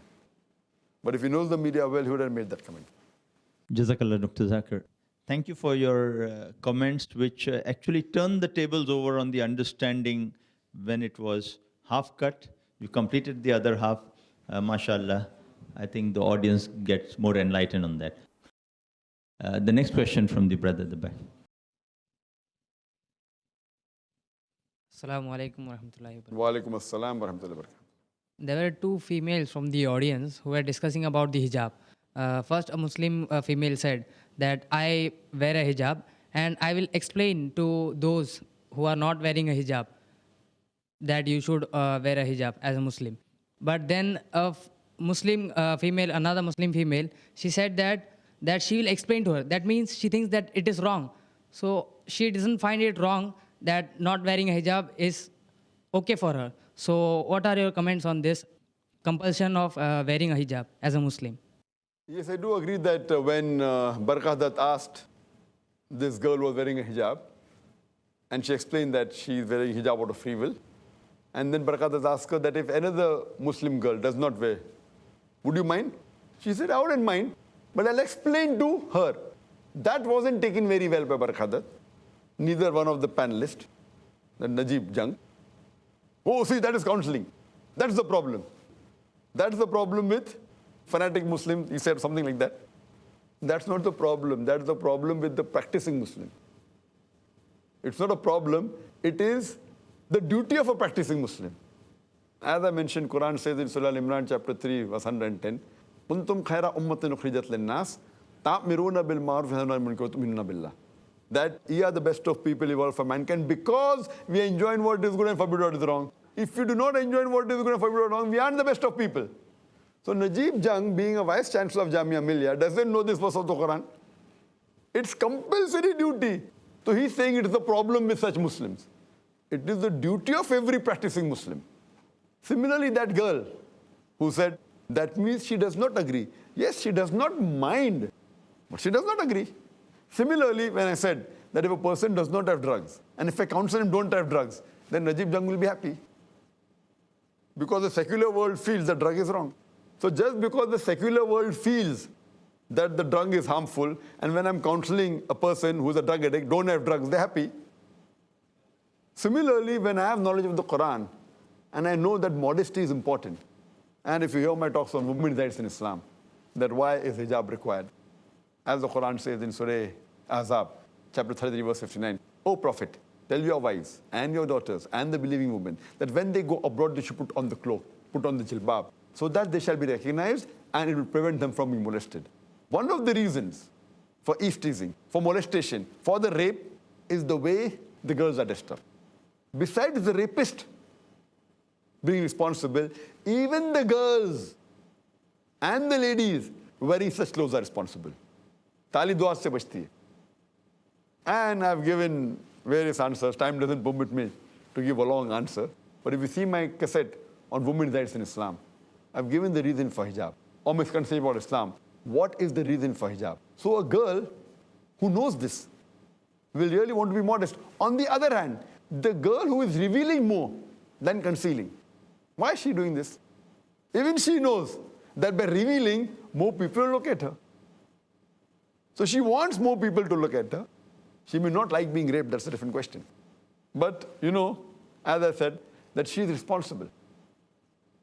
So what we realize that Islam is a religion which has the solution to the problems of humankind. Most of the religions may say not to rob, not to rape. Islam has a solution how to prevent robbery. Islam has a solution how to prevent rape and molestation. But if everyone follows Islam, then who will go to the fashion shows? Who will see fashion TV? Who will see these movies? So it will be a hit on the billion-dollar industry. So that's the reason this billion-dollar industry, the media, is trying its level best that no one accepts this modest dress code. And that's the reason they have such show, because if everyone agrees with the modest dress code, then this industry would go in a loss. It's appropriate that we have comments from Dr. Zakir on the attacks or negative comments received on the show. We have from non-Muslim brothers. One is Mahesh VK, who says, Dr. Zakir Naik is a big fraud. Dr. Zakir, your comments. Fine, if I'm a fraud, where is the fraud? You point out where the fraud is and I'll accept it. Just by saying so-and-so person is a fraud, you tell me which portion of my speech was a fraud, or which action of mine was a fraud, and analyze it, and if it is the truth, I'll accept it. But just making an allegation without giving proof, it's not a work of an honest person. Modern times requires evidence-based allegations, or keep them merely as allegations, not as statements of facts. Or the statement was a fraud. Yeah. Okay. And then we have another brother of a similar kind. His name is Girish. On the website he asks, only Muslims are interested in the crap of Dr. Zakir Naik. If you wanted that, you can better watch it on YouTube or some other channel. Why do you expect NDTV to allow him to lecture and bore the rest of the audience? That you have to ask NDTV, why did they call me? If they didn't want to hear my crap, why did they call me? As someone said, maybe to increase the TRP or to increase the viewership. And the first party said that non-Muslims aren't interested in hearing me. I'm sorry, I disagree with that. For most of my talks, what we have in public, approximately 25% to one-third of the audience are non-Muslims. And that's the reason when you see in the question answer session, we only give opportunity to non-Muslims to ask. And these non-Muslims, you can interview them, they have been living, and the non-Muslims know them. So it can't even be planted like the way they have in the talk shows. So that's how open we are. And even the viewership of the Peace TV, just for the knowledge of the non-Muslim, that one-third of the viewers of Peace TV are non-Muslims. Not only in India, in fact, throughout the world, alhamdulillah. Jazakallah, Dr. Zakir. I think the audience gets more enlightened on that. Any questions, if any brother here would like to put forward to Dr. Zakir on this? Yes, brother. Assalamu alaikum. Wa alaikum assalam. Brother, don't you think we are showing too much discomfort after this program and making the skeptics happy with this? I mean, I believe that you can pull it off and you can make many more opportunities after this. That's a very good question. That aren't we overdoing it? Isn't the overreaction by us to do such a show? We'll have many other opportunities. I partly agree with you. And that's what some people said, that don't do the show. But they were more in favor. So doing this show is not mainly regarding NDTV, this show, We the People. We the People and Barkhadat are insignificant for me. I do agree with you. Don't misunderstand that this show is done only about NDTV and Barkhadat. Impossible. If this is your analysis, I agree with you totally. it's a waste of time. But this show mainly is exposing, in general, what talk shows are. That's the reason if you realize that the earlier 45 minutes, we didn't speak about NDTV. It is the audience which is asking me. If they ask, I have to answer. So basically, NDTV per se is not what is important. It is to let the public know what talk show is about. And since this program was aired recently, we find many questions coming on that.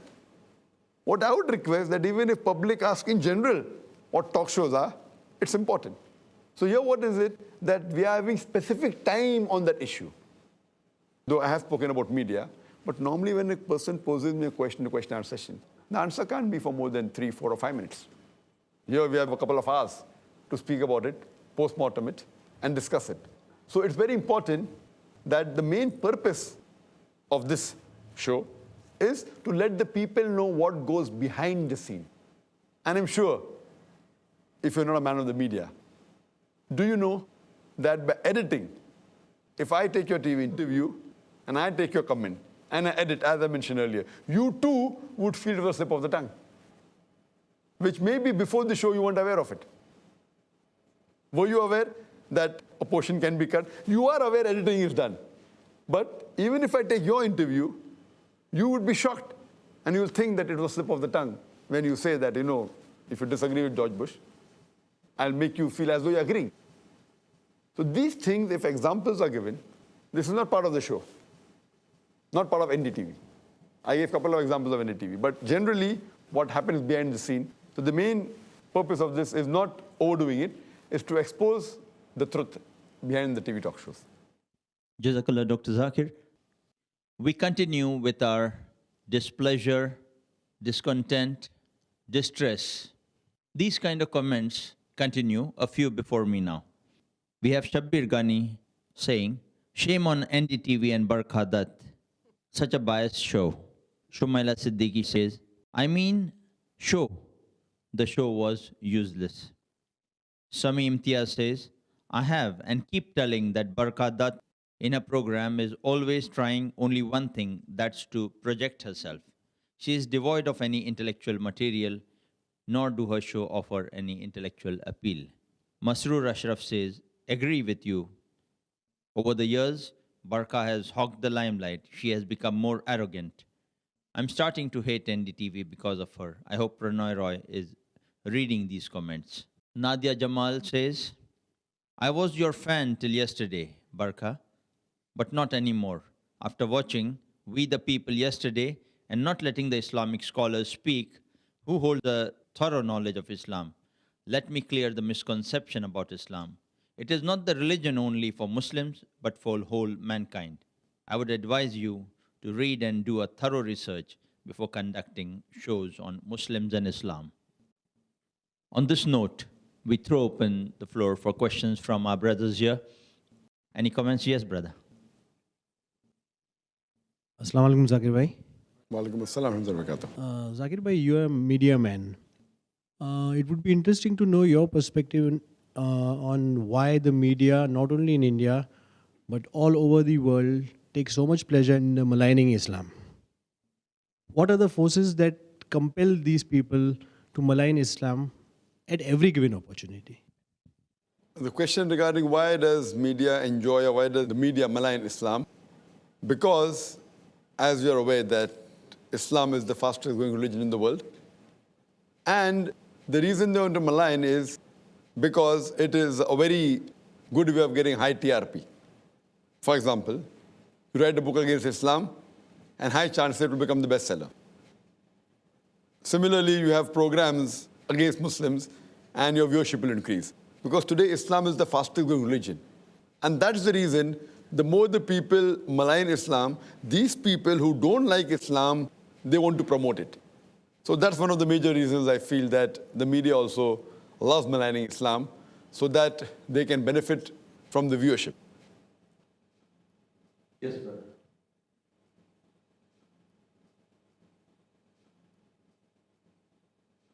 Assalamu alaikum. Walaikum assalam. Shah Rukh Khan is boastfully proud of being a Muslim. He even said in the program that every moment he remembers Allah subhanahu wa ta'ala. In this respect, what message, what advice would you give him so that his life becomes more meaningful for this world and the hereafter? And secondly, he happened to say that if his children, he won't want to teach in a stricter Islamic way.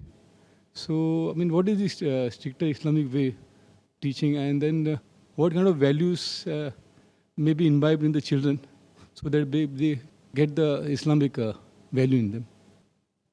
The best suggestion I can give as far as for a person who says that he thinks of Allah always, the best I can say is that if he reads the translation of the Quran.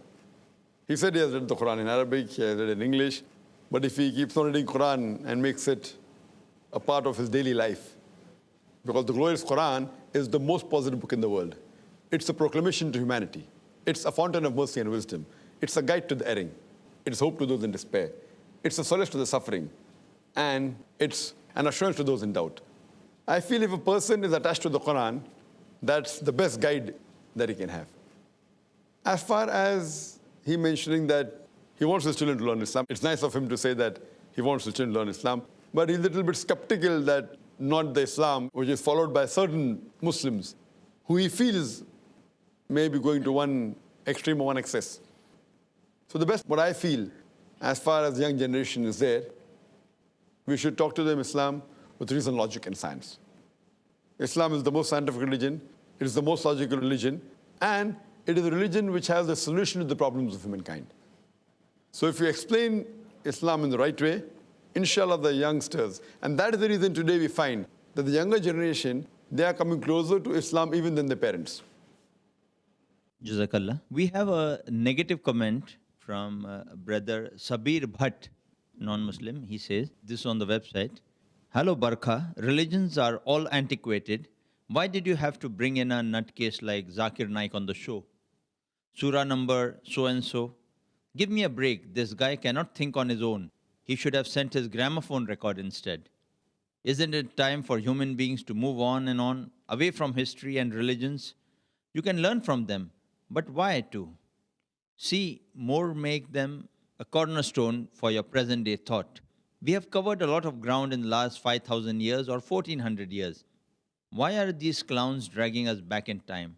I was even surprised that Shah Rukh wants to call himself a Muslim. Sorry, makes me laugh. What is he looking for now? Possibly a vote bank? Why can't we just be humans?" As far as comments that why are we going back in time and why should we call ourselves Muslims, why can't we just be humans? But naturally, as I mentioned earlier, that to be a good Muslim, you have to be a good human first. It's like someone telling me, fine, why not pass standard 10? I'm talking about post-graduation. So passing standard 10 is like becoming a good human being. Being a postgraduate is like becoming a good Muslim. So the person only happy by passing standard 10, that's his choice. I want to be a postgraduate. So to be a postgraduate, besides being a good human being, I should be a good Muslim. I should submit my will to the will of Allah subhanahu wa ta'ala, to our Creator. And if I follow His advice, that will make me successful in this world as well as the hereafter. May we have some questions on general, from our brothers here, not necessarily on the talk show. I know it is topical, it is recent, it is relevant, what we had on NDTV. Any other specific question you'd have on TV talk shows, we'd appreciate that from any of our brothers. Yes, brother. Brother, I've always heard you saying that Muslims should know how to reply in media. And we all know that the Muslim celebrities and sportsmen, they are often on media.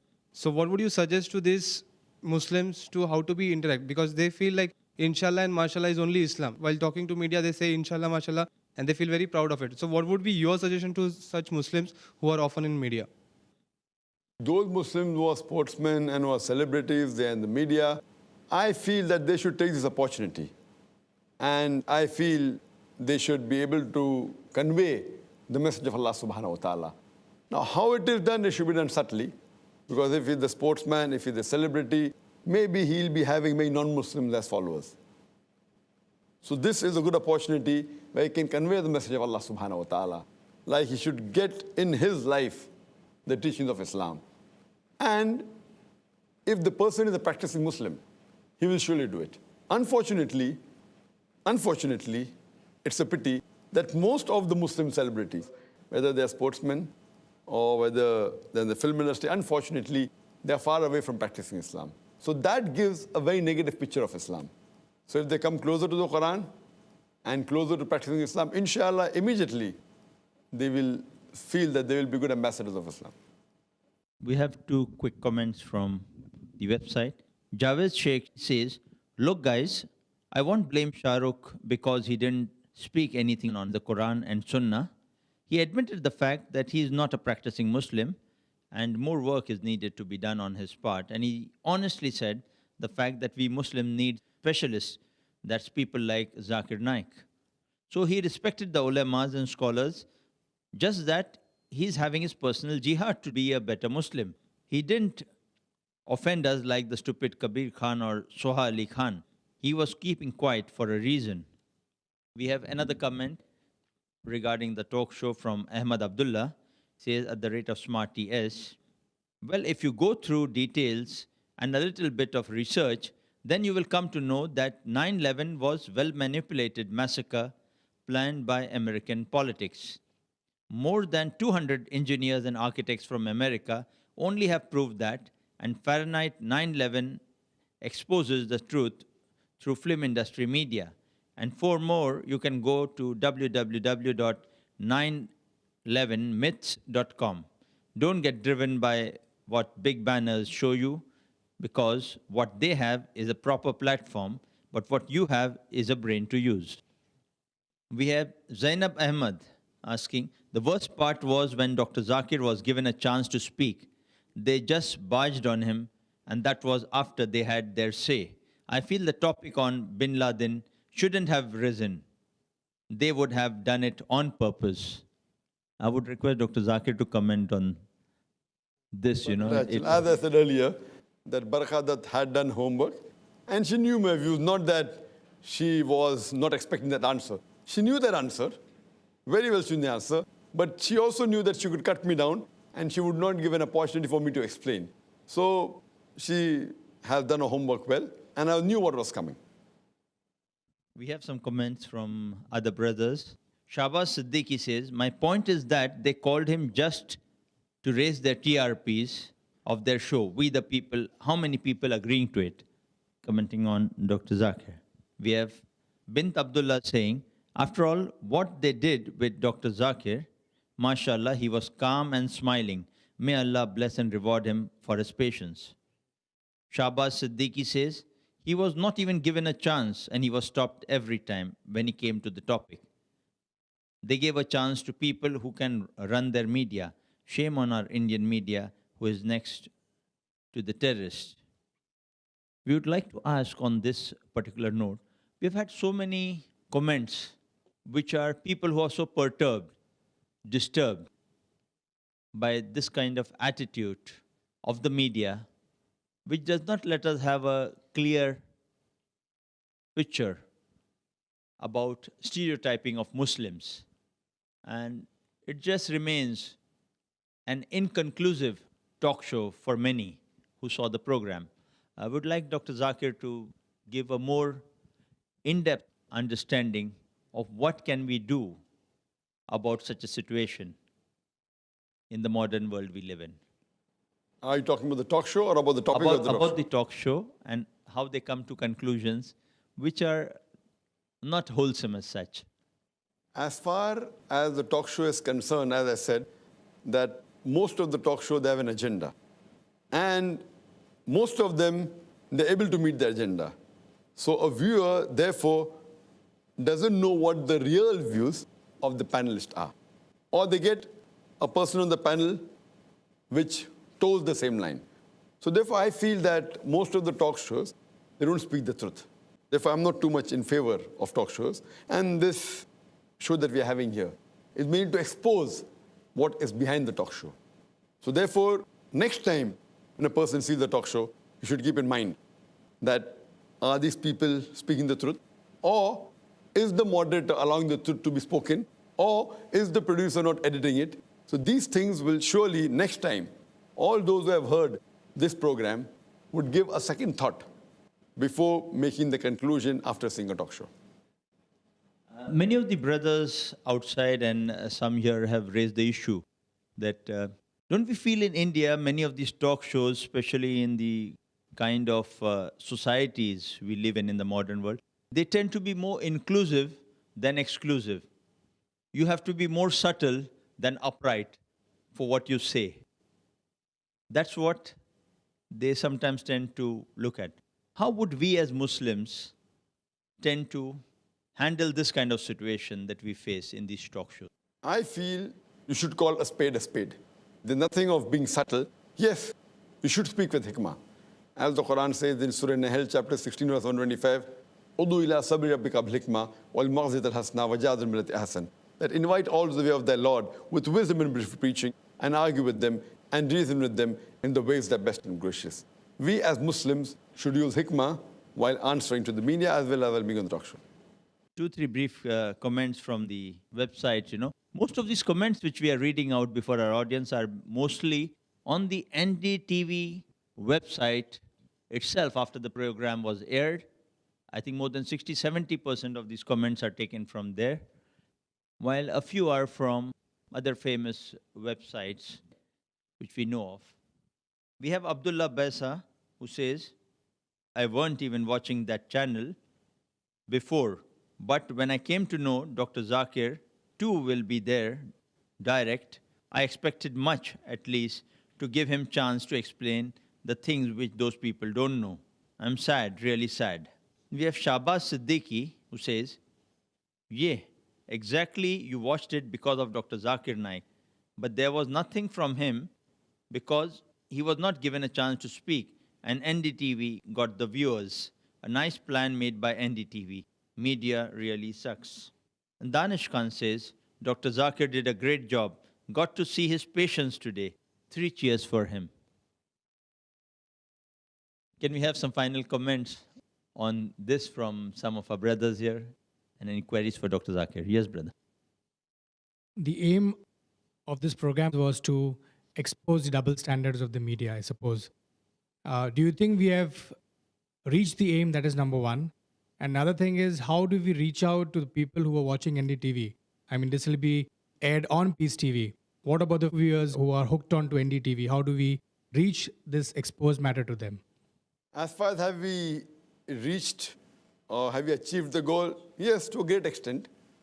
To a great extent, yes. How can we reach the viewers of NDTV? I feel, besides this being aired on Peace TV, it will be aired even on other channels. Surely NDTV will not accept it.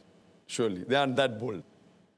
What we can do, we can post it on the internet, on the YouTube, and make it popular. So that's one way who the seekers of truth. As far as everyone who has watched this program will not be able to see it. But what we fail to realize that the viewership of Peace TV, according to me, is far more than the viewership of NDTV. NDTV may have more viewership in India, but Peace TV is the international channel which has more than 100 million viewers. So in terms of that, the Peace TV viewership is bigger. And our main aim is not only to let the viewers of NDTV know about it. Viewers of all the satellite channels should know. So anyone who is a TV watcher, who watches normal channels which have talk shows, they would be aware that when they watch a talk show, what is behind the scenes. We have a brother here, Smarty S. He says, I'm confused here. There are hundreds of videos of Mr. Zakir Naik openly saying against India and praising terrorists. He also says 9/11 was done by Americans, not by some jihadis. Why are my Indian Muslim brothers supporting him instead of SRK or Madni Sahib, who are standing against terrorism? I think Dr. Zakir would be the best one to answer I would that. like Smarty S to point out a single talk of mine where I have spoken against India. I always say I'm proud to be an Indian. I'm proud to be a Muslim also. I'm proud to be an Indian Muslim. As far as supporting terrorists, in fact, I given the talk on terrorism.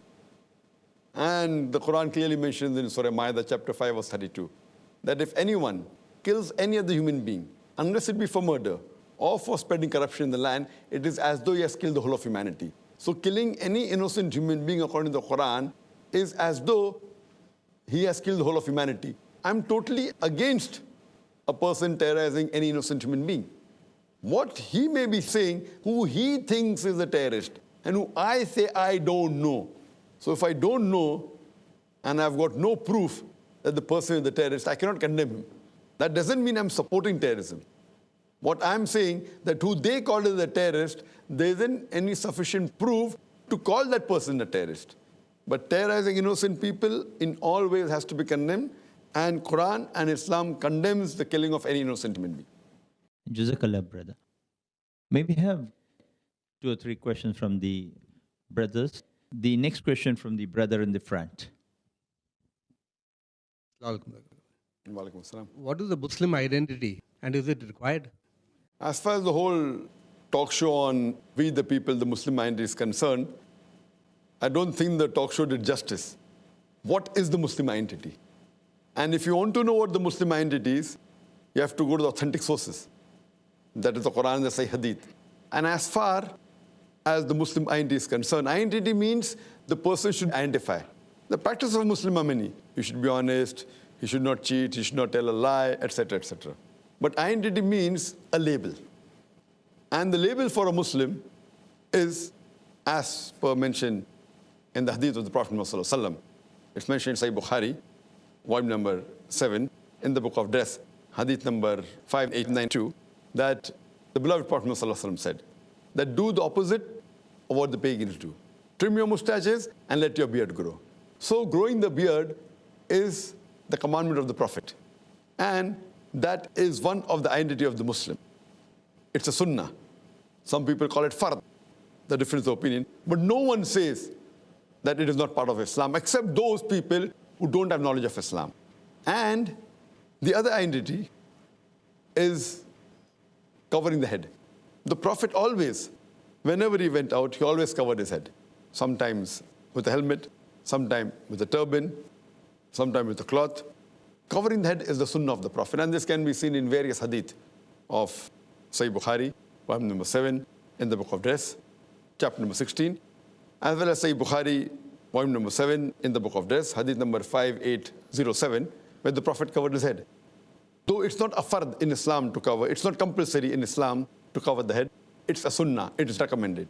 So these two things, covering the head, whether with a turban or with a cap or with a scarf, the gent's scarf which is called as a gatra, and sporting a beard is the true identity of a Muslim. And if a person is proud to be a Muslim, he should be proud to wear the label. As I mentioned earlier, that a doctor is proud to put doctor before his name because he's proud to be a doctor. Similarly, a person who is a practicing Muslim and is proud to be a Muslim should wear the identity, the label of a Muslim, that is the cap or a turban covering the head and sporting a beard. Yes, brother. Dr. Zakir, has your Muslim identity, the beard and the skull cap, ever been an obstruction for you, especially post 9/11?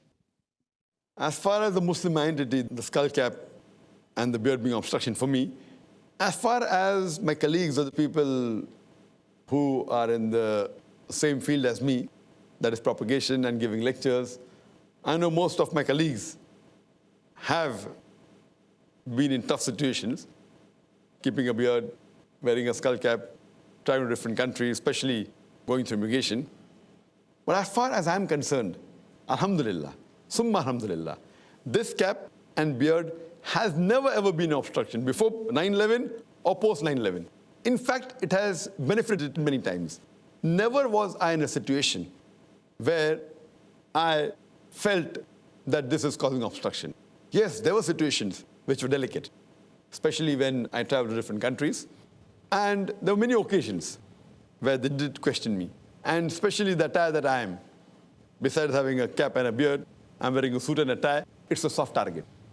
But this has always given me opportunity to do more dawah. I'd like to narrate one incident that when I'd gone to Los Angeles, post 9/11, 2001, I think it was in 2003, 1.5 years after the 9/11 attack, I went to Los Angeles. And seeing in this attire, I was expecting that there would be special interrogation for me. And that's exactly what happened. And they sent me to a special immigration officer and started questioning me. Telling me that, what type of a Muslim are you? I said, I'm a Muslim. Are you a Wahhabi? I said, Wahab is the name of attribute of Allah subhanahu wa ta'ala. I'm Abdul Wahab. I'm a servant of Allah. And asking me that, what's the profession? I said, my profession is to spread the truth. Because Jesus Christ, peace be upon him, said, it's mentioned in the Bible, seek the truth and truth shall free you. And this way the conversation went. And where the immigration officer asked me, that why have you come here? I said, I've come to receive awards. Award for what? I said, for spreading the truth.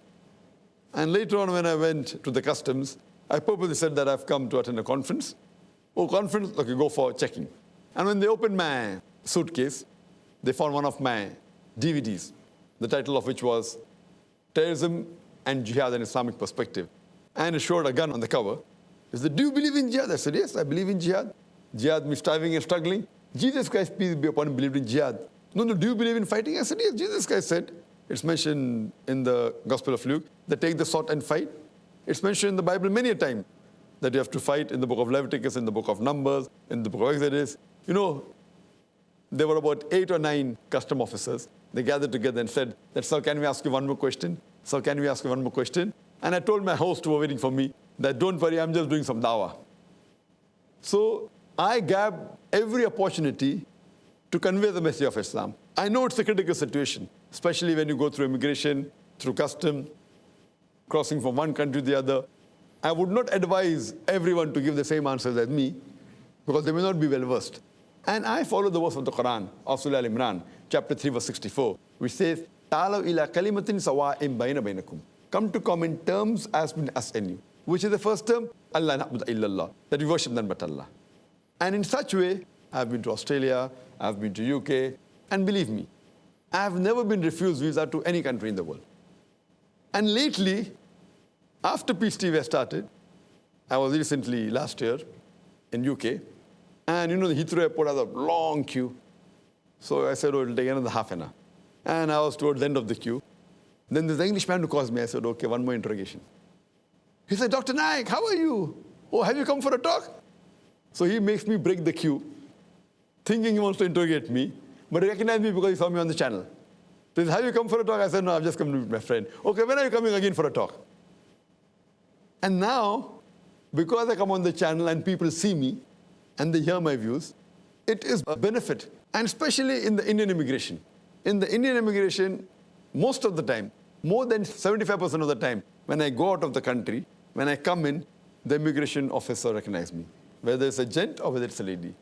And I may have to spend some more time either answering the query or maybe giving an autograph. And most of them are Hindus, mind you. When I come through the custom, it's easier for me to walk out. Most of the time, I don't have to put my bag through the X-ray machine. Someone recognized me, oh, Dr. Naik, you need not go through the scanning. Once a Hindu customer told me, Dr. Naik, jo bhi kahenge, sach ke siva kuch nahi kahenge. You know, as though I'm going in a court of law and putting my hand on a Gita, you know, the Hindus do, or a Muslim putting on the Quran, ke jo bhi kahunga, sach ke siva kuch nahi kahunga. So what we realize, that if these Hindus were really offended, they should have given me trouble. Because these people have seen me on the channel. Recently, when I just came up yesterday from Dubai, one person said, that Zakir mein mujhe complaint. I said, what is the complaint? You know, your channel has stopped coming. I said, where do you stay? I stay at Andheri. I said, go and ask the cable operator. So he's complaining to me that why has the channel stopped? So what we realize, that being in this field of dawah, it has benefited me, alhamdulillah. It has never been an obstruction. And many a time, when I go to buy something, whether it be in India, whether it be in Dubai or other parts, many a time, the shopkeeper, they don't want to charge me. Many times they want to give me a discount. Many times I go to restaurants, even as non-Muslims, when they recognize me, they don't want me to pay the bill. It's not only here, it's in Holland, it's in London, and I've traveled throughout the world, and very often. So this shows the power of the media. Not only amongst the Muslims, even the non-Muslims. When they recognize, they go out of the way. And this is what happens in the police. Even in the police force, mashallah, whether it be the Joint Commissioner of Police, whether it be the Commissioner of Police, and I have even been to the National Academy in Hyderabad. So, mashallah, never have the cap and the beard ever been an obstacle. In fact, it has always been a benefit for me. I did it because of the commandment of Allah subhanahu wa ta'ala, not for getting discounts, not for crossing the customs easier, but as we say, that it is Allah subhanahu wa ta'ala, who's the best to help you. And alhamdulillah, I'm proud to be a Muslim, and it even has a positive impact on the non-Muslims. Jazakallah, Dr. Zakir, for those candid comments and your first-hand account, not armchair account, but being in the field in practice. So surely I disagree with Barakadat being stereotyped. This stereotype, if you call, the beard and the cap has always helped me. It has been a benefit for me. And this is what I wanted to tell even in the show. And you could see I was always raising the hand, and as Tanvi rightly said, he was there in the show. So he could know that I was raising the hand 75% time. But on the show, you could hardly see me maybe once or twice raising the hand. And I was following the rules. I don't want to interject anyone. I don't want to cut anyone. I'm not the moderator. So here you could see that though I was trying my level best and I felt like answering every query, it was like a battlefield going in my mind, the wrong comments made by the panelist and by the moderator. I wanted to answer to every of the query, but that's not the way how things go on. You cannot have everything what you like. Maybe the audience and maybe Allah knows better. Your patience, inshallah, would be rewarded. Allah knows His ways and plans, inshallah, in a better way. We have two comments from the website. One we have from Rizaul Islam. He says, Assalamu alaikum, all of you. Jazakallah. May Allah reward you. I totally agree with what that's all the earlier people have mentioned about Dr. Zakir. Alhamdulillah. Here you all can watch most of those documentaries. One, it is on the website topdocumentaryfilms.com/watch-online. Second, www.911docs.net. And the third one is hubpages.com/hub-best-911-documentaries. So check it up, find the truth, share people as much as you can do. Best of luck, all of you. See more. May Allah help us to spread the truth. Ameen. In another comment, he further says, it is sad for us that our lover, Dr. Zakir Naik, has not more been given chance to speak. He should have been given more chance to speak. But good things are that it was clear for us Dr. Zakir Naik is once again proved himself. He's a true and brave Muslim, especially when he talked about Bin Laden and what are the real faces of media. May Allah protect us and guide us. Ameen. Jazakallah. From brother Arif Muhammad.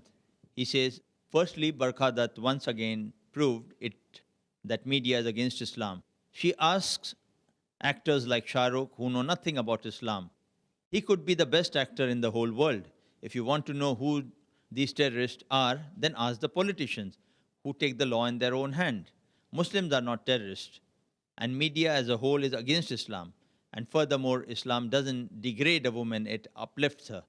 If in the name of art and culture you want to sell your wives, you want to sell your daughters, you all can do it. The Vedas also speak about hijab. Bible speaks about hijab. That is never discussed. And furthermore, Bhagavad Gita has more number of verses of fighting than Quran. Even Bible has verses of fighting that will never be discussed. Anyone wants to speak to me, mail me at arif_chef@yahoo.com. I am a chef and I am not a terrorist. So I think this is a new style we have developed.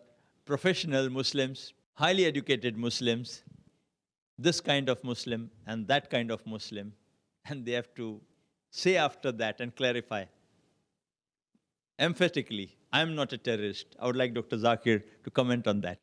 I am Zakir and I'm not a terrorist. Thank you. Jazakallah khair for that. Lastly, we have one last long comment and a letter from one brother. It's interesting, it's long, but you would sincerely, carefully listen to what he has got to say. This is brother Omar Sharif of Discover Islam Educational Trust. He has analyzed the talk show carefully, and this is what he says. Well, it was a very restless evening to start with when the masses came to know of a unique event where Shah Rukh Khan, Dr. Zakir Naik, Karan Johar, Soha Ali, and others were set for a rendezvous on a sensitive issue. The event was aired by NDTV 24/7 TV channel in its regular program, We the People, with the topic of discussion Muslim identity, anchored by Barkha Dutt, a woman well known to the masses in India. Interesting things were surfacing at the event. What is it? Barkha Dutt is worried about the Muslims wearing the skull caps, the Muslims wearing the burqas, the Muslims sporting the beards, and so on. I wonder why she and her team, including Mr. Pranoy Roy, haven't organized an event on the Hindu identity as well. Why can't Barkha Dutt invite members from the RSS, the Bajrang Dal, the BJP, and so on, and ask them questions like, why do you wear saffron robes? Why do you drink the cow's urine while considering it to be sacred? Why do you not let the Shudras inside the temples? Why do you go naked in Haridwar? I'm talking about the Naga Babas. Why do you eat the flesh of the dead man while burning in the pyre? I'm talking about the Agoris. Why do you worship idols, snakes, monkeys, and men? By the way, the list of questions is too lengthy. Hope to see an event on the Hindu identity someday. Anyways, coming to the event that was watched by many, there was a set agenda by the media people. The agenda is to pose questions in such a manner that you get an incomplete answer and make the members in the panel to argue and end up in disagreements. This is an art in itself to bring differences amongst the people, and Barkha was trying her best to do that, while her true colors were shown by her face and body language in the course of doing that. By the way, everyone is not too good to have mastered this art as Tim Sebastian of BBC has, a witty and a shrewd moderator indeed. The questions posed by Barkha were not in any way to know the reason for the skull caps or burqas, but was to show the collision between the learned and the ignorant. How can anyone expect one answer in unison from the people of two extremes? While Shah Rukh Khan himself said he does not have much knowledge about Islam, to ask his opinion on the subject is to make him make mistakes and errors. For example, if we call parents and the children below the age of 6 to share the panels and ask them one common question, is it necessary to give vaccinations to the children? We are sure about the answer that we would get. No from children and yes from parents. One need not be a PhD to know this. The children out of ignorance would say no to the injections and vaccines, while on the other hand, the parents with wisdom and knowledge would say yes to give injections and vaccines. Even though the parents know of the pain that their children would undergo, they would decide on this, being aware of the benefits of the vaccines. And that's the impact of having knowledge. Similarly, there were differences of thinking between the learned men and the ignorant men. Shah Rukh was a truthful person, for he said he does not have knowledge on Islam. Well, to say that I don't know is in itself half the knowledge. I congratulate Shah Rukh for that. But the man Kabir, who happens to be an ignorant on Islam, believes to know all about Islam. Now that's a disaster. While Dr. Zakir gave the definition of being a good Muslim, Kabir at once jumped with the comment by saying that it was a narrow understanding of Islam. Look at the ant challenging the elephant. What a miserable Kabir. Kabir never gave his broader understanding of Islam anyway. Now the moderator Barkha Dutt got what she wanted. The idea was to snub the scholars and the learned. They got what they wanted. Well, to talk about the media's strategies to get their set mileage would get too lengthy to deal with it now. I would skip some of the comments, this being a lengthy thing, and go on to the more interesting ones for our audience and Dr. Zakir. The issue of wearing skull caps and burqas were discussed in the forum. Mr. Ali Padamsi rightly said that even the Sikhs wearing the turbans and sporting the beards as well. In fact, people of all faiths have a symbol or label to represent the community. It is simple to understand. If NDTV channel and other channels didn't have a logo, it would be difficult to identify NDTV channel. While one is scrolling through the channels, imagine if the policemen, the advocates, and the doctors wore a common uniform. It would be total chaos. Lunatic fringe. This was the expression that was directed toward the religious and learned Muslims in general.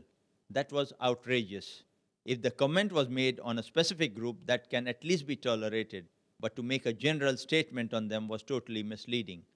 We request the NDTV 24/7 to organize a debate between Dr. Zakir Naik and Barkha Dutt on the subject, is Islam the only solution for peace in India? If the NDTV has guts, let them relay it live to the masses as well. It's time for the Muslims to use all the media to spread the true message of Islam in an upright and forthright manner. This was written by Brother Umar Sharif, who is the president of Discover Islam Educational Trust, Bangalore. If NDTV agrees, which I doubt, I will surely love to have a debate as long as it is aired live with Barkha Dutt on any topic on Islam, even the same topic, Muslim mandate. But it should be live. It would be my pleasure. That was the open, truthful, exposing comment of Dr. Zakir.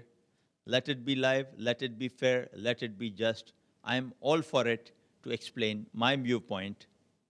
And we hope we see this dialogue of understanding the truth coming to light someday, inshallah. But naturally, but the time given to both the speakers should be equal. It should not be moderated by anyone or changed. Equal time to both the speakers, irrespective whether it is 10 minutes, half an hour, 1 hour, 2 hours. If both get equal opportunity to present the point, whether the moderator likes it or not, that is truthfulness, not to cut down or to interject. Jazakallah khair, Dr. Zakir Naik, for giving us so much time, for our brothers here, as well as many watching you on television. Can we just conclude on this, the most important point we would like to know, your advice and comments to all our Muslim brothers and sisters after all these various viewpoints, discussions, some critical, some favorable. The point they would like to ask you, your advice and comments on, should Muslims take part in talk shows? As far as should Muslims take part in talk shows or not, point number one, whenever a Muslim sees a talk show, he should realize what is the agenda behind it. And if they see that Islam is being maligned, it can be two things. Either they bring a person who calls himself a Muslim but has no knowledge of Islam, so he makes a fool of himself, and he easily lets Islam be maligned. Or they may get a person who's knowledgeable and may not give him an opportunity to speak. So in this scenario, my advice to the Muslim Ummah, as far as attending talk shows are concerned, that if the person has no knowledge, he should not attend.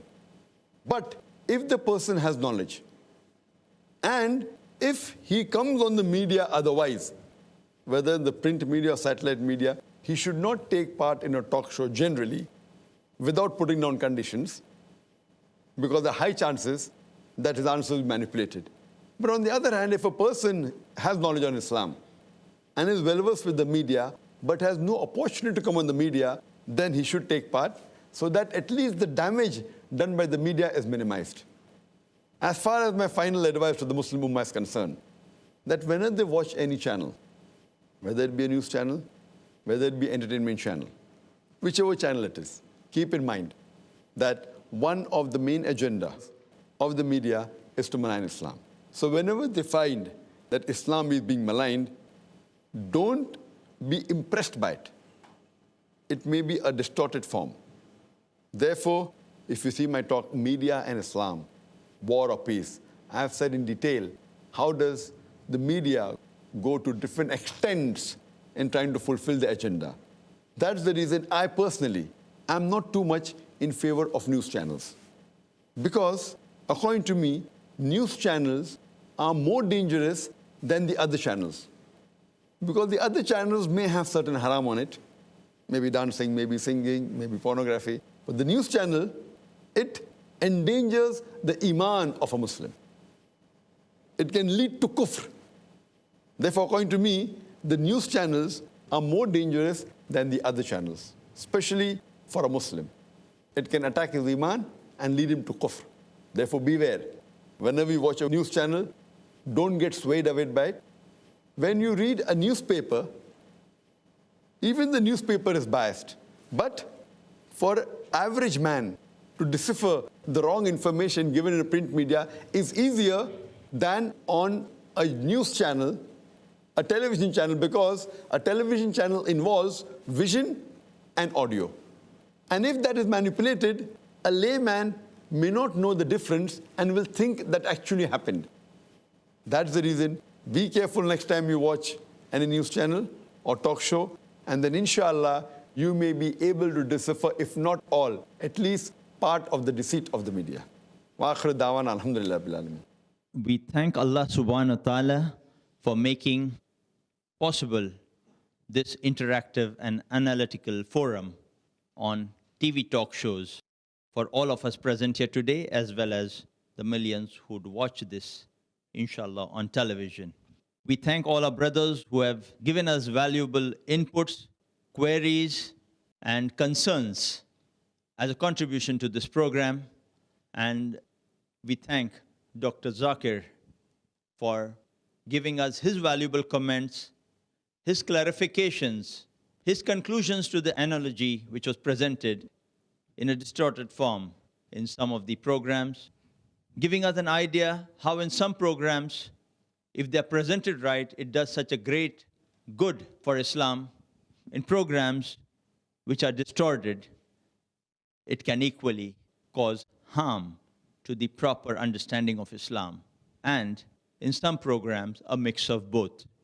Where we need to take care, be aware, and where we need to take advantage of the opportunity, where we need to be careful about the threat. These are issues we learned well on this program, and we hope we share it with all those we meet beyond the realm of this interaction and knowledge. Thank you, Jazakallah khairan, for being such a nice audience and presenting such a good forum before all who would continue expressing this message on what TV talk shows are all about beyond this program itself. Jazakallah khair. Assalamu alaikum wa rahmatullahi wa barakatuh.